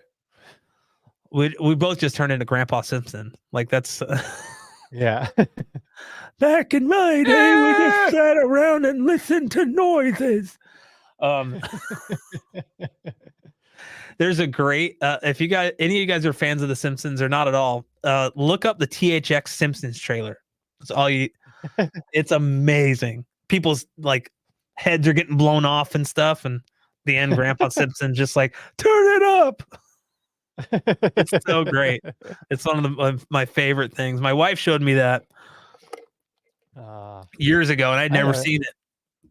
I'm surprised I haven't. Yeah. Now what have you been doing with your life? All the What have you wrong been doing? things. I don't What know. have you been doing? All right, Michael. Michael Caine. Michael Caine. Michael Guy. But yeah, I think that there's always like room for like more improvement. We we are at a point where everything is kind of heading towards some type of artificial intelligence system, Mhm. or having some type of AI audio optimizer or AI video Ah, optimizer. We're yeah. going to optimize your optimization by optimizing it again. It's like, uh, It's because it's easy. yeah, It's easy to say because it's just 2 letters. Just like HD, when yeah, HD became a thing, everything was HD because it was a huge selling point because people were like, "Well, I'm looking at this thing, but this thing says HD, so I'm gonna go with the one that says HD because yeah, I've been led to believe that HD is better." So it's the yeah, same thing with AI now. It's like, "Oh, we've got AI this, and our algorithm is super cool and AI powered." yeah, It's like, "Oh, well, that must mean it's great. It's machine learning, and oh, yeah, and then it'll be that much easier. I won't have to work as hard because AI is gonna do it for me." It's yeah, like, yeah. slippery slope. It is. It is. And I think like AI could definitely be like beneficial and useful for certain things, like audio Yeah. calibration, for example. Like that it could be used in some capacity to um like look at like the frequency response across a few different positions, and automatically go, "Oh, okay." And we kind of already do that, but not with AI. Like an algorithm was written by a person to Mhm. look at specific things, like when you're doing like a Dirac calibration, for instance. But it's like if I wanted to do it manually, okay, like yeah, I could go into REW and take a bunch of different measurements at different positions. I've talked about that on the stream before. And then you could use like something like cross correlation align. But what I Mhm. found lately is like for some reason in the latest REW versions, it's not working very well. I have to go in and manually set each speaker. Yeah. Oh. Um, it's not hard. It's just a little time consuming. Whereas like Yeah, I should be able to yeah. just click this button once and have it do it for me, but it's not. So like I have to go in and do it. Um, but Poopy pants. right. But then like, okay, Have well, have you written a strongly worded email to them? no, no. I mean, it's hard to really complain about something free. So it still mostly works. Like for the Yeah, yeah. it hasn't worked well for me, and I don't know if it's me. Like it could just be me not using it right. I don't know, but it worked well a few updates ago. I've updated to the most recent version, and it's been broken for me for a few. And I might just need to well no, it wouldn't be that because I reinstalled Windows like just recently and it was still doing it. So I was like, maybe I just need to Aw. uninstall the program. No, like I would have not had the program on there if I reinstalled Windows or I didn't actually reinstall Windows. I did a fresh install on a brand new drive, so there's no Oh. remnants of anything there. So yeah, and I still like I can't use REW on a Mac. Mac just has a well, you know, Elon, like we've never Yeah. had luck getting RumiQ Wizard to work on any Mac. Um the MacBook Air. I was Okay. like so excited. I'm Mm. like, I love the portability of this thing. It's so light. Plug my UMic in and I'm like, fuck, what's going on? Like I was getting like What? very, very weird like Yeah. measurements and responses um and I hate how everything has to be through a dongle. Like you gotta get HDMI cable thing. Then it's like I just wanna no. No, I just have my PC in my theater room and I just use that. Um Yeah. so but yeah, I think like we didn't have AI back in the day. We Yeah. the AI we knew about back in the day was in video games where we had enemies and it was some type of code written for them to have some type of artificial intelligence to be like if you're shooting at them they need to take cover or if very like Mhm. rudimentary and basic. Whereas like now, oh my gosh, like Willie mentioned Cyberpunk, and I was like, yeah, some of the NPCs in Cyberpunk are still just stupid. You know, you're like, Yeah. dude, I just fired a gun like 5 seconds ago, and you're walking around. You went from going like, what to be like, I wonder if there's ice cream over here. Like, like come on, like. But I mean, at the end of the day, I don't need my video games to be like uber realistic. I just want them to be Yeah. fun. Like I like Right. I like, good graphics. I want to be able to see what I'm doing, but I don't, Mhm. I think the main thing is with that stuff is like I want the art style to come through well. And I don't want it to be a blurry mess, which is kind of issues I have with like playing Switch on a big TV. Like it can sometimes some games are pretty blurry because they're lower resolution. Like 720p on a 4K display is not that Right. great looking. Um, but the games are still fun. So you kind of slog through it because you're like, well, I'm still enjoying it, even though like it doesn't look that great. Um, Yeah. Have you, I may have been late to the party, but I recently saw the footage of the new Halo that they're developing with oh, with Real Unreal, Engine 5 yeah, or, yeah, with Unreal Engine. yeah. I mean, it looks And it unreal, looks photorealistic. yeah, and I think that that's a good and bad thing because Halo's always had like a very unique art style. Like it's never gone for like that super realistic look, right? The last one did like kind of went a little closer to that, like with Halo Infinite. I Mhm. mean, I think it looks cool. It, Unreal I Engine mean, has I don't mind that, like the aliens and yeah, Master Chief and all the soldiers and everything still look like them. That's yeah, fine. But like the fact that I'm all on board if the environments look photorealistic, cool. yeah, Then that's fine with me. yeah. I mean, there are like many benefits that like Unreal has, but there are like issues too. I think it looks cool as like a proof of concept, but I wonder because they didn't really deliver much on Halo Infinite, so I don't know if Yeah. they're trying to grasp at straws or anything. But I think one of the disingenuous parts of any like Unreal game, Unreal Engine 5 game, is that there so many people that think that like every game developed in Unreal Engine 5 is going to look like that. And that's not the Yeah. case. That's just a one time, thing. A lot of people think that Mhm. Unreal Engine 5 because we've seen all that it can do are meant to make games look photorealistic when really it's just a more bespoke platform that is more broadly available and easily licensable Mhm. to all of these like companies, and it's even like friendly to people that want to get into game development that may not necessarily have like the experience or Mhm. a career to back it up. Like I've wanted to make some type of video game for a while. It's always been kind of like an aspiration of mine. And now Yeah. more than ever, like we have a platform that we can do it if we want to.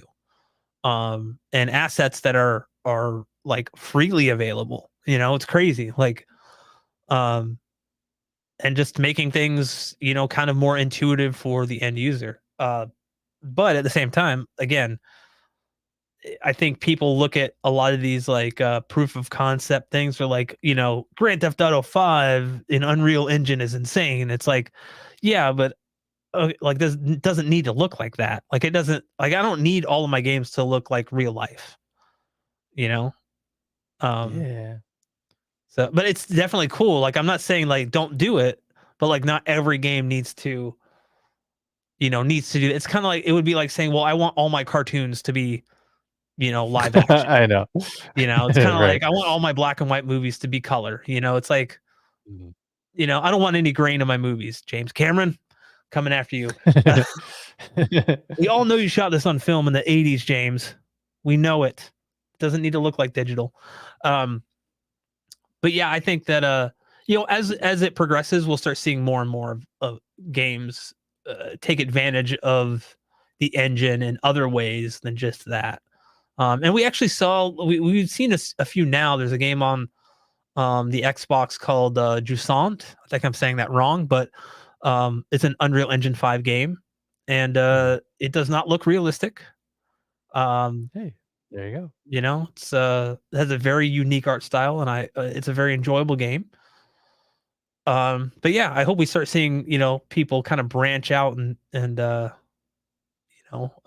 make games that, because I think when someone reads Halo and Unreal Engine 5, they immediately think of all of those like really high quality, uh, like photorealistic things that people have seen. Yeah, Van Gool. Mhm. Van Gool knows what I'm talking about.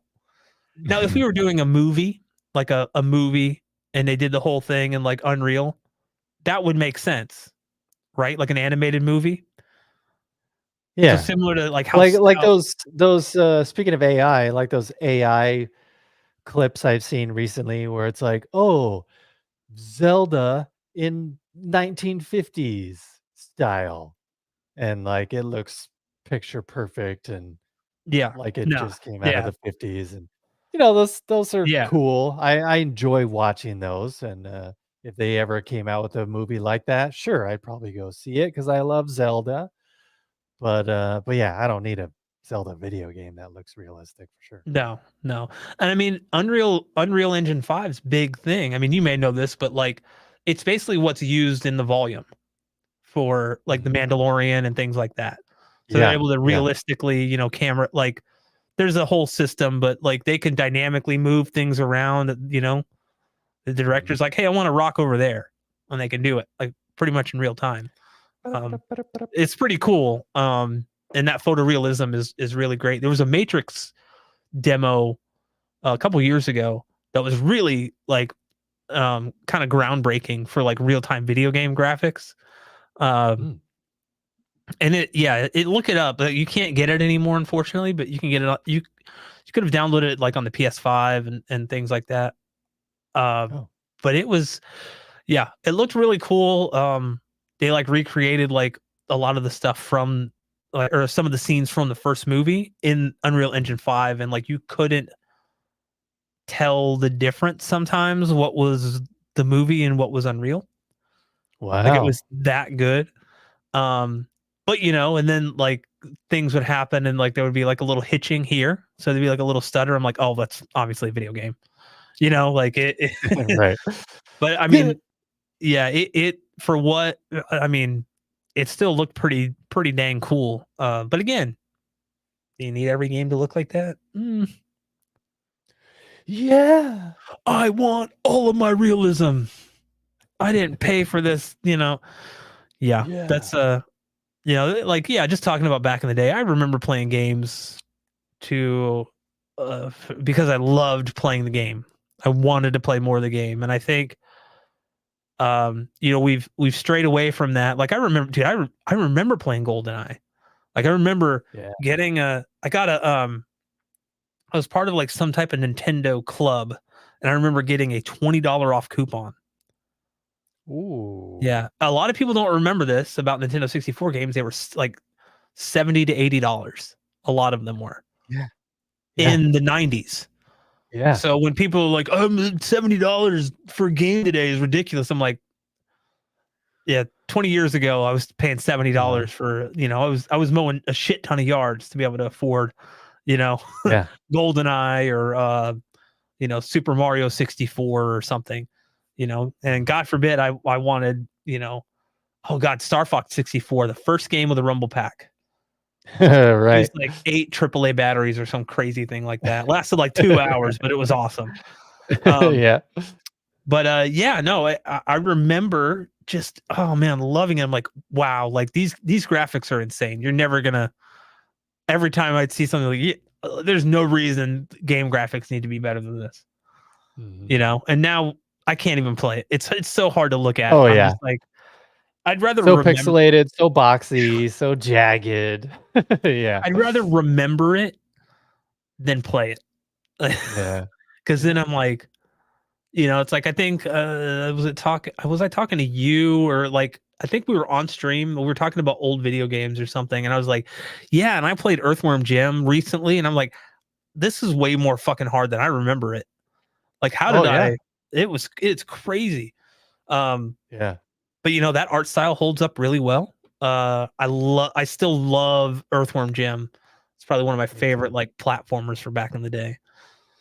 I remember drawing Earthworm Jim Oh yeah. so much when that The first little came out. circles around the top of his worm head. Mhm. Yeah, oh yeah, and the way his 2 That different shaped well, eyes. like, the booklet that came with the video game had Mhm. all the characters and all the bosses and stuff, like, these really elaborate, cool, like, comic book looking pictures inside, and I would, recreate those and Yeah, trace those or just copy those and onto a piece of paper and try and match that style. Yeah, I was into it. man, yeah. I love this. I have the soundtrack, playlist on my Spotify. It's great, man. It holds up so well. Yeah, And it a lot of does. these things, like, we're playing it on, like, Sega Genesis or Super Nintendo, so we're not getting, Mhm. CD quality audio. So, like, to Right. hear these soundtracks these days, like, God, the Mortal Kombat soundtrack, like, not the movie, but, like, the original game, like, hearing those arcade, like, soundtracks in, like, full high quality, I think they might even be on Tidal. Um, Oh, wow. it's crazy, like, it's like, wow, like, this has never sounded this good, and you hear, like, all Yeah. the little nuances and stuff, and it just kind of brings you back to what kind of where you were. Like, I remember standing, waiting to play, Mortal Kombat, because I wanted to try this fatality that I saw in Game Pro. At back of the book, they listed the finishing move and how to do it. Like, Mhm. I miss that kind of stuff. Where it's like, now you just, oh, I can't get through this boss. Let me go on YouTube and watch a tutorial on how to beat it. Right. And you're like watching it, you're like spoiling it for you. Oh, okay. Oh, okay. So, Yeah. oh, he does that, and then you're watching the video, and then you're like pausing the game to like go back and, okay, no, he killed me. Okay, no, I can't fucking do this, and then you like just turn it off. You know, so it's like definitely a different time for like gaming, and just like media consumption in general is like so different than what it was 10 years ago, right? Yeah. Because Oh, yeah. we all have this little thing with us, this little phone that a lot of people use as their main media consumption device. Mhm. They watch movies, they Yeah. watch TV shows, and I'm just like, boggles my mind. You know, Yeah. I It use does. YouTube is about the only thing I watch on my phone unless I'm testing something out. Um, Mhm. but I don't watch movies. I don't watch TV shows. Um, Heck, No, me most of the neither. time, if I'm watching YouTube, I want to grab my iPad because the screen's bigger, and I'm like, it's gonna be better. But Yeah. but yeah, I mean, there's so just this could be a 10-hour long live stream, and we'd never be able to cover everything from back in the day that we want to talk about. Um, but it's like a mix of emotions, right? Of having like nostalgia, but Mhm. also it's like, oh yeah, I remember having no responsibilities as a kid, but also not being able to go anywhere that I wanted to. Yeah. Like so it's like, oh yeah, I didn't have a job, but I also didn't have money. So Yep. just and guess what? I have a job now and I still don't have money. So how does it make sense? Tell me how it makes sense. It doesn't. Welcome to adulthood. The cats, that was our two cats, man. They just require so much money. They're Yes. like, yeah, they got a catnip addiction. It's tough. Food, litter, treats, toys. Oh, They don't like. It's weird. You know what? They don't like treats. oh, Never met a cat that didn't like treats, but they don't like. not We've even tried like about greenies. five or six different types of treats, and they were just like, Yeah. yeah, no, I'm good. You know, Wow, interesting. yeah. So hey, they're saving. They're like, we're saving you money. Just so you know. So I'm an expert too on some things, but Elin pretty much everything else. Oh no. Tor. Oh, I'm not an expert. I wish. Wish I was an expert. you're an But I'm expert, not. non-expert. Yeah. Yeah, yeah, right. I love it. I love it. What do you well, comparing back in the day to nowadays? Um I mean, I don't know, like back in the day I really enjoyed. It just seems like you know, back in the day people of all ages made it a point to go to a movie theater to watch movies because Yeah. that's the only place you could see them until they came out on physical media. Mhm. So it's, nowadays it just seems like, you know, teenagers, because they want to be social, they're going to the movie theaters just because they want to be away from home. They want to be hanging out with their friends. They want to go out and do something at night on, Yeah. Friday or Saturday night, whatever. So they're the ones that are actually going out to the movies. And all the adults are like, I just rather watch it at home. Um, but I mean, it's, is that better? Is it, was it cooler? Was it better back in the day that everybody was forced to go to the movie theater to see the latest, offering from Steven Spielberg or whatever? I don't know. I mean, I really, I do enjoy how my system sounds, and I enjoy the fact that, it rivals a cinema, just because, a cinema has to be so big with so many rows and so many seats that it's going to have a particular sound. But I do also really enjoy the sound of my little personal theater because I just can't get that same experience in a huge Yeah. cinema space because it's so much more intimate and personal, and the speakers are right there. Yep. I just It's different, Well, and well, I like also, both. it's like at home, it's a consistent experience. You know pretty much what you're gonna get every single time. Whereas you go Yeah, to a yeah. theater and you have no idea if the audio is gonna be like too low or too loud. Um, Mhm. yeah, you can pay a little more and go with like a premium like cinema experience, like Dolby Cinema or an IMAX thing, and you'll probably get better quality or a more consistent experience. At least that's been my experience with like Dolby Cinema.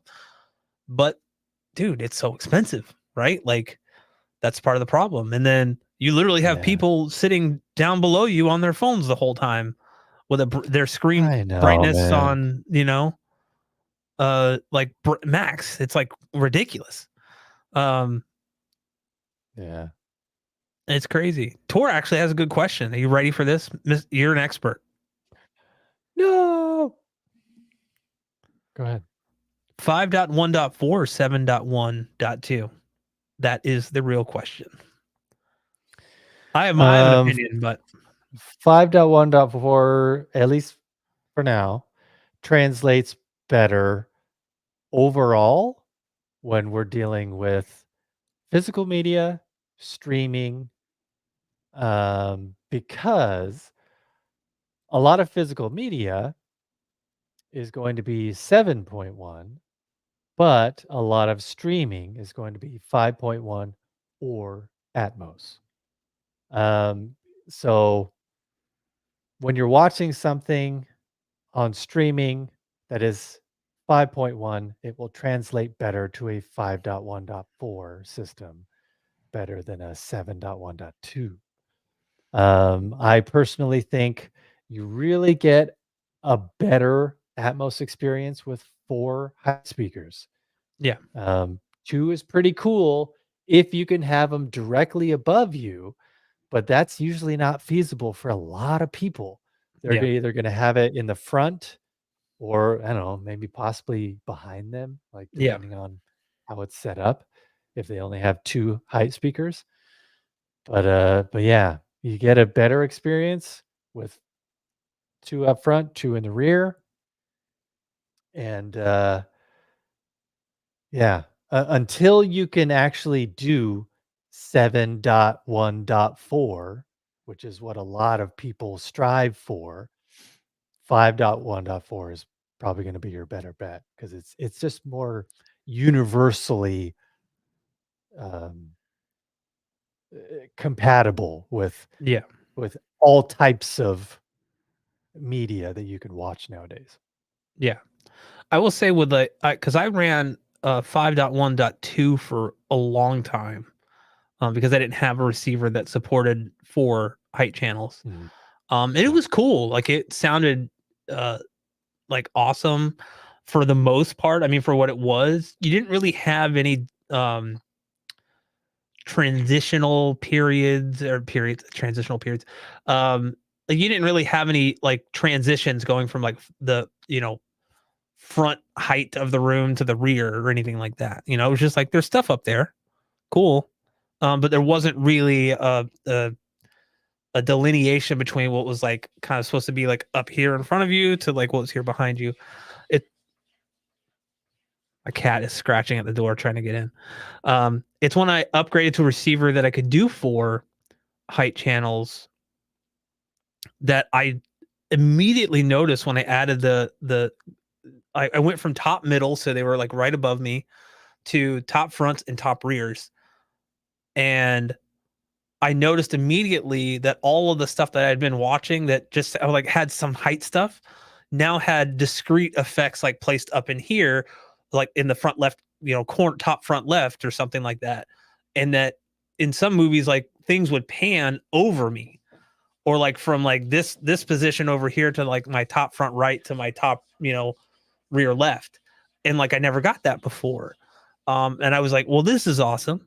And then with that same receiver, I ran 5.1.4 for a little bit, and then I got 2 more speakers for my back surround, and I didn't realize what I was missing back there until I added those.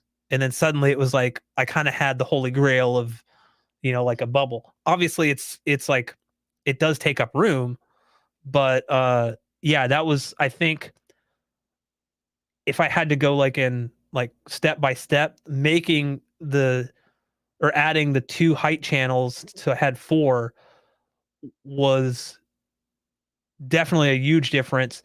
And then adding my back like surrounds was a big difference. Not as big as like adding the 4 overheads. Um, but it's hard because like every movie's going to be different, and so not every movie's going to be the same, right? And that's what makes it hard. So you can't direct. That's why we like in like the kind of home theater like genre of YouTube tend to use the same content to demo things over and over again, because we're very familiar with how something should sound. And so that's why we watch that race scene from Ready Player One so many times. It's like we know how that should sound. And it's a different experience when you're going from a 5.1.2 to a 5.1.4 and then 7.1.4. It's actually crazy. It's crazy how well it scales.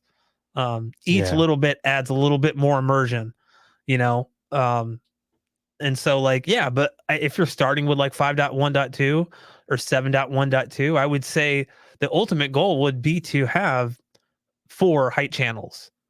Cuz that's you're going to get the best of everything pretty much in my humble opinion.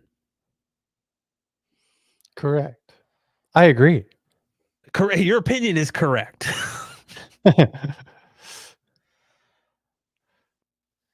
Da-da-da-da-da. Let's see. Oh, thank you, Tor. Thank you. Michael Walker. Oh, wait. What are the numbers for the Sony Theater Quad? Because my friend has the Sony Quad Theater with an ELAC RS 500. And he says it sounds incredible. What? ELAC RS 500? Is that a subwoofer? Yeah, that's the Varo subwoofers, those new ones. That's interesting. I didn't think the Theater Quad supported any subwoofer you wanted. Because I mean it mine didn't. There wasn't any place to add whatever subwoofer you wanted. You had to use the wireless Sony subwoofers. Oh, he has a mod, Michael Oh, says. A mod? You're a mod, Michael. well, that's actually kind of cool that there is Yeah, a like I'm mod interested. for. I'm You interested. piqued my curiosity You now. piqued my. I just pronounced the whole word. I'm American. Pequed. No, piqued. When I go somewhere, I'm Yeah. like, oh, is the line over here? No, it's a QUE. Anyway, QUE. QUE. Um. Oh, Joel Wow. says something here I wanted to highlight real quick. I have high back theater seats, blocked sound from surround back speakers too much, uh so instead of 7.1.2, I went 5.1.4. That's always a viable Yeah. option. I'm not sure how high your theater seats are in the back. The Valencias are like 48 inches or 46 inches, something like that. Um, Well, it depends on which model you get to. true, yeah. The Valencia Ultimate Luxury Tuscany edition. And so I mounted the back surrounds about a foot higher than the side surrounds. So the tweeters and the drivers and stuff clear the seat or the back of Yeah. the seat. Yeah, I the only reason my setup works in my theater is because I only have one seat. Mhm. Yeah, So the surround backs are just outside of that seat, and then they're angled pointed at me. yeah, Otherwise, yeah, the back is too high. yeah. So, I yeah. I I love I love having theater seats, but what I don't like is just only being able to fit 2 in the room because Yeah. there's no captain's chair. There's no seat directly in the center of the room, which has always bothered me. Yeah. Um, Yeah.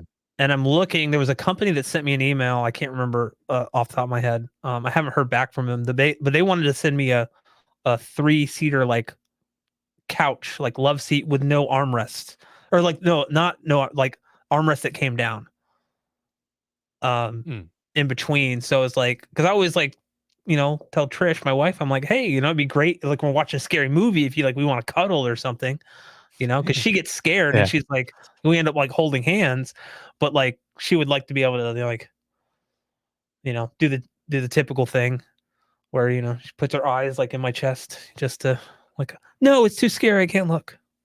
I'm like, yeah, rip his head off. Yeah. Well, he's just throwing that sleeping bag against a tree a couple times. It's fine.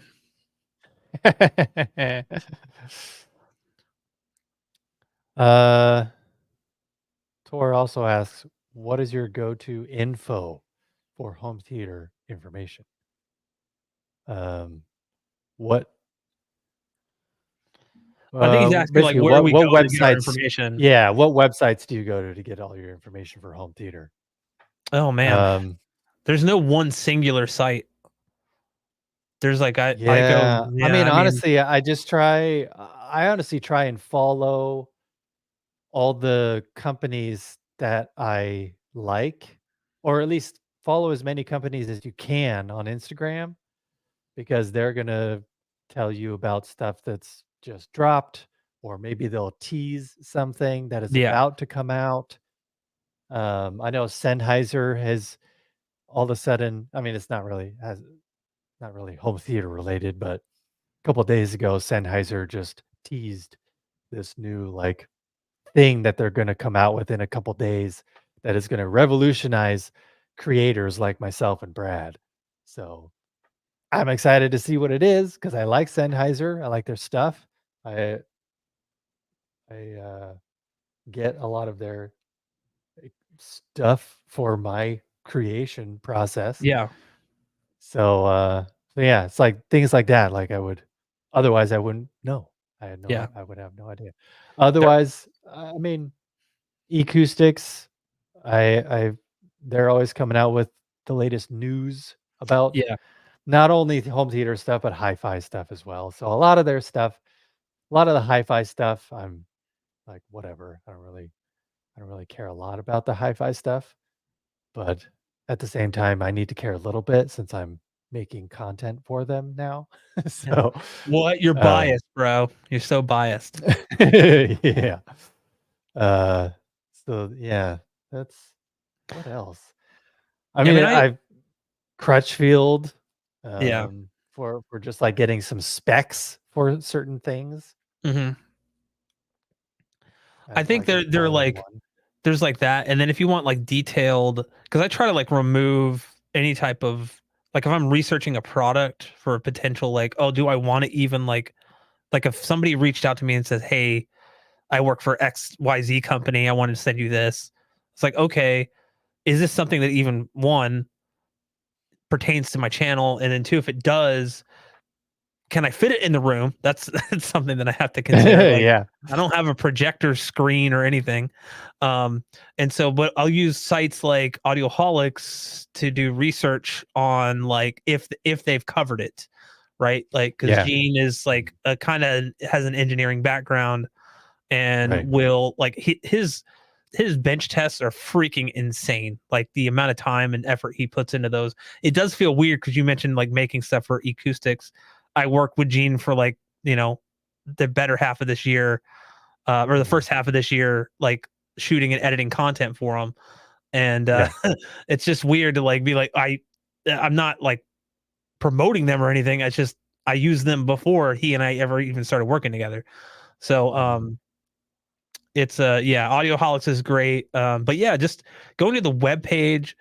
I typically don't read much of the like PR spin bullshit that most things have where it's like Right. this uses the new AI analyze blah, blah, blah, I go right to like the Right. specifications page to go, Yeah, okay, yeah. what are the ohms, what's the like we're looking at a speaker, what's the power rating, like what's the sensitivity, Mhm. things like that, what's it made out of, like how Yeah. far deep do they go into like, okay, what's the motor structure on the tweeter, and what's the motor structure on this, or like basically once you start learning about that stuff and you can understand like, oh wow, they use that's pretty cool, like I that wow, like I remember being at Audio Advice Live and looking at Dolly's stuff, their Mhm. speakers, and like they had like kind of a breakdown where it was like half the speaker was missing and you got to see like all the speakers, like the innards of it and everything. And it was so like cool because like you looked at the tweeter and it was like, oh, okay, from the outside it's like this small thing, and on the inside it's like two or three times the size of the tweeter. So like the motor Yeah. structure is massive. So like when you start really cranking it, the heat dissipation, like it has no problem like keeping up. Like it's not going to overheat, it's not going to degrade, Mhm. but also like it helps with lower volume as well.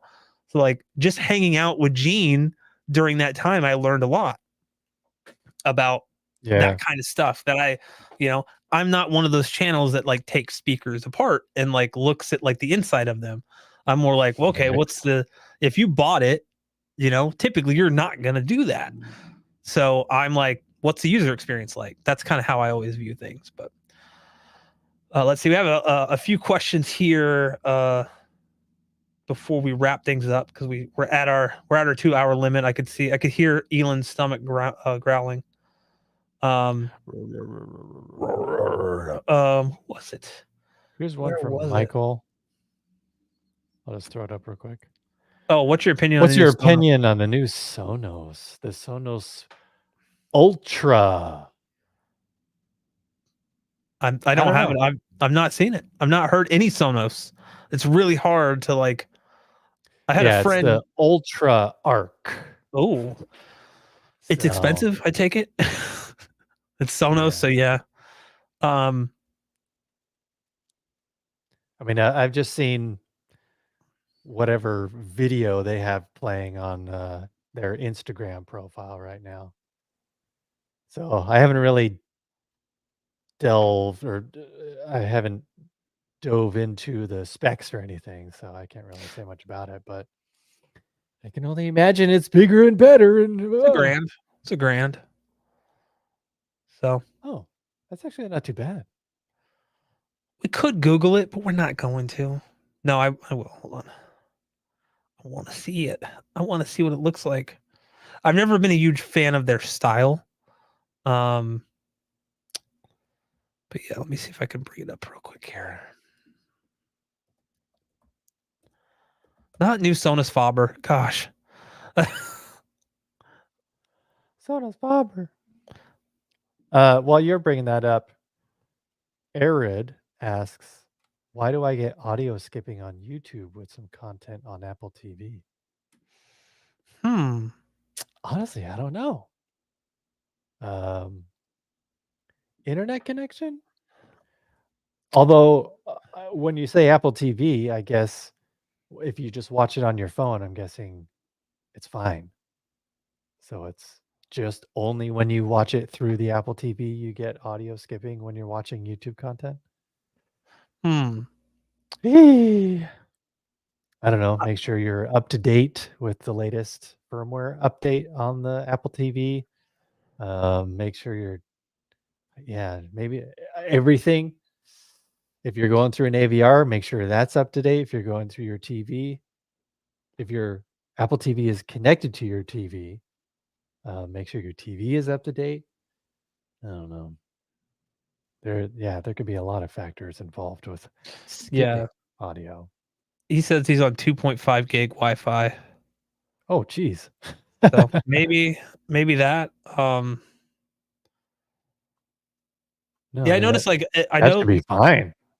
Yeah, I mean it just depends. Like I haven't used my Apple TV in a while. Um, it could also be on YouTube then, the YouTube app. Yeah. There's it's hard to Well, really even if it's 2.5 gig Wi-Fi, um, is it possible to do hardwired with Ethernet?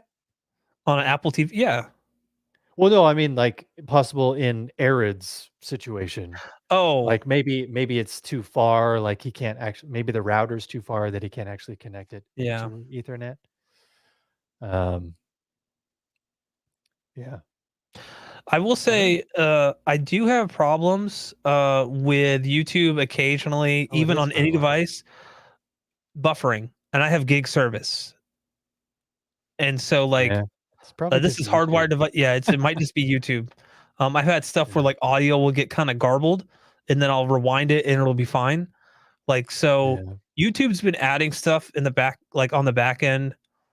Here lately, like they just released their new stable volume thing, which is on by default on pretty much every device. Which I don't like. It's fine, but it's kind of like it's meant to kind of be like almost like a dynamic compression type thing. So like every video is gonna Oh, be the same loudness, which like a by the way, normalizer? kind of, yeah. Which by the way, if Yeah. any of you guys are fans of hearing um, like audio demos on YouTube, make sure you turn that off because it wreaks havoc on those. I'm not a fan of doing audio Yeah. demos at all on YouTube, but Yeah. but yeah.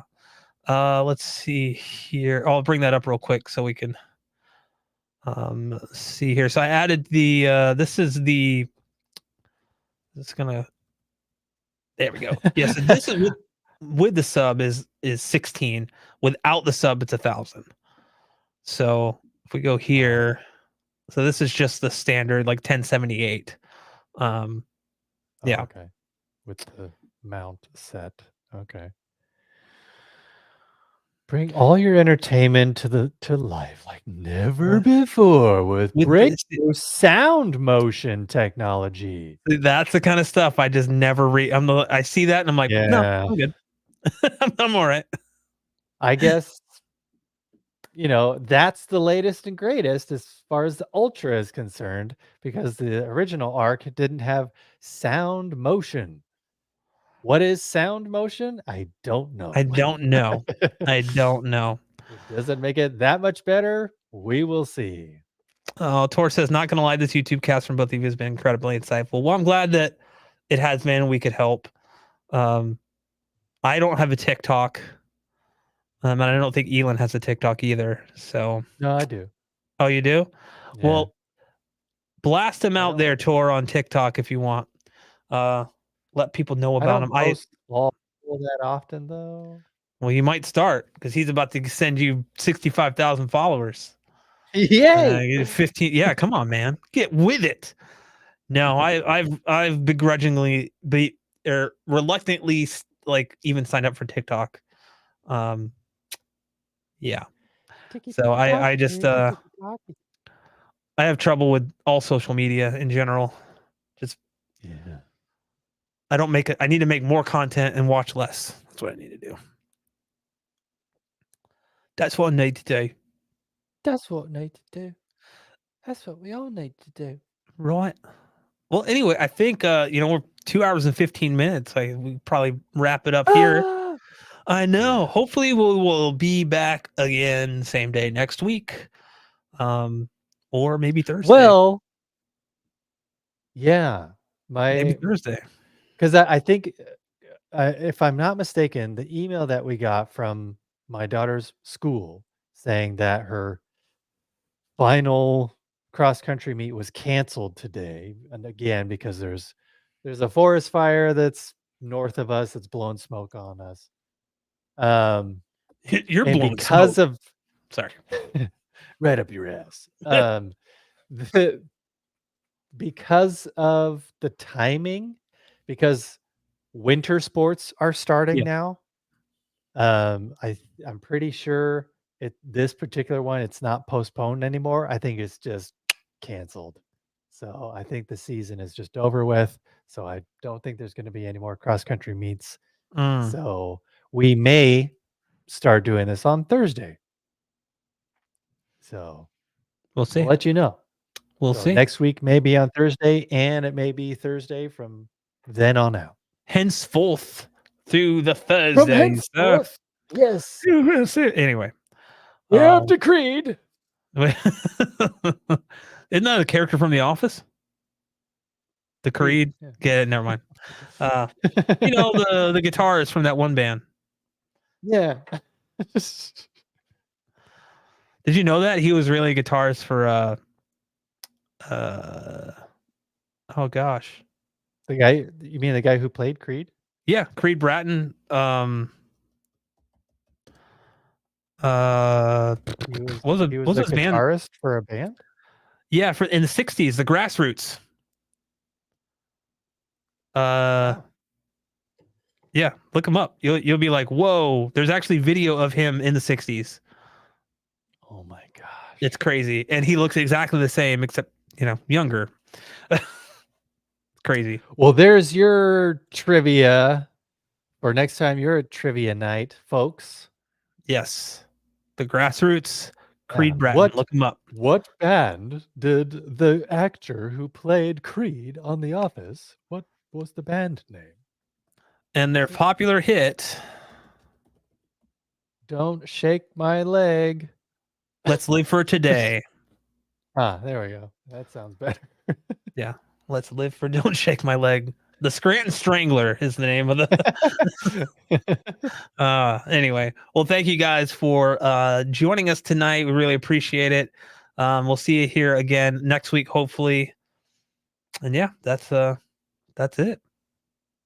Have Thank a you. great night. Yes. Don't forget to subscribe. You ready for your little jingle? Always. Here we go. See you guys. Ah.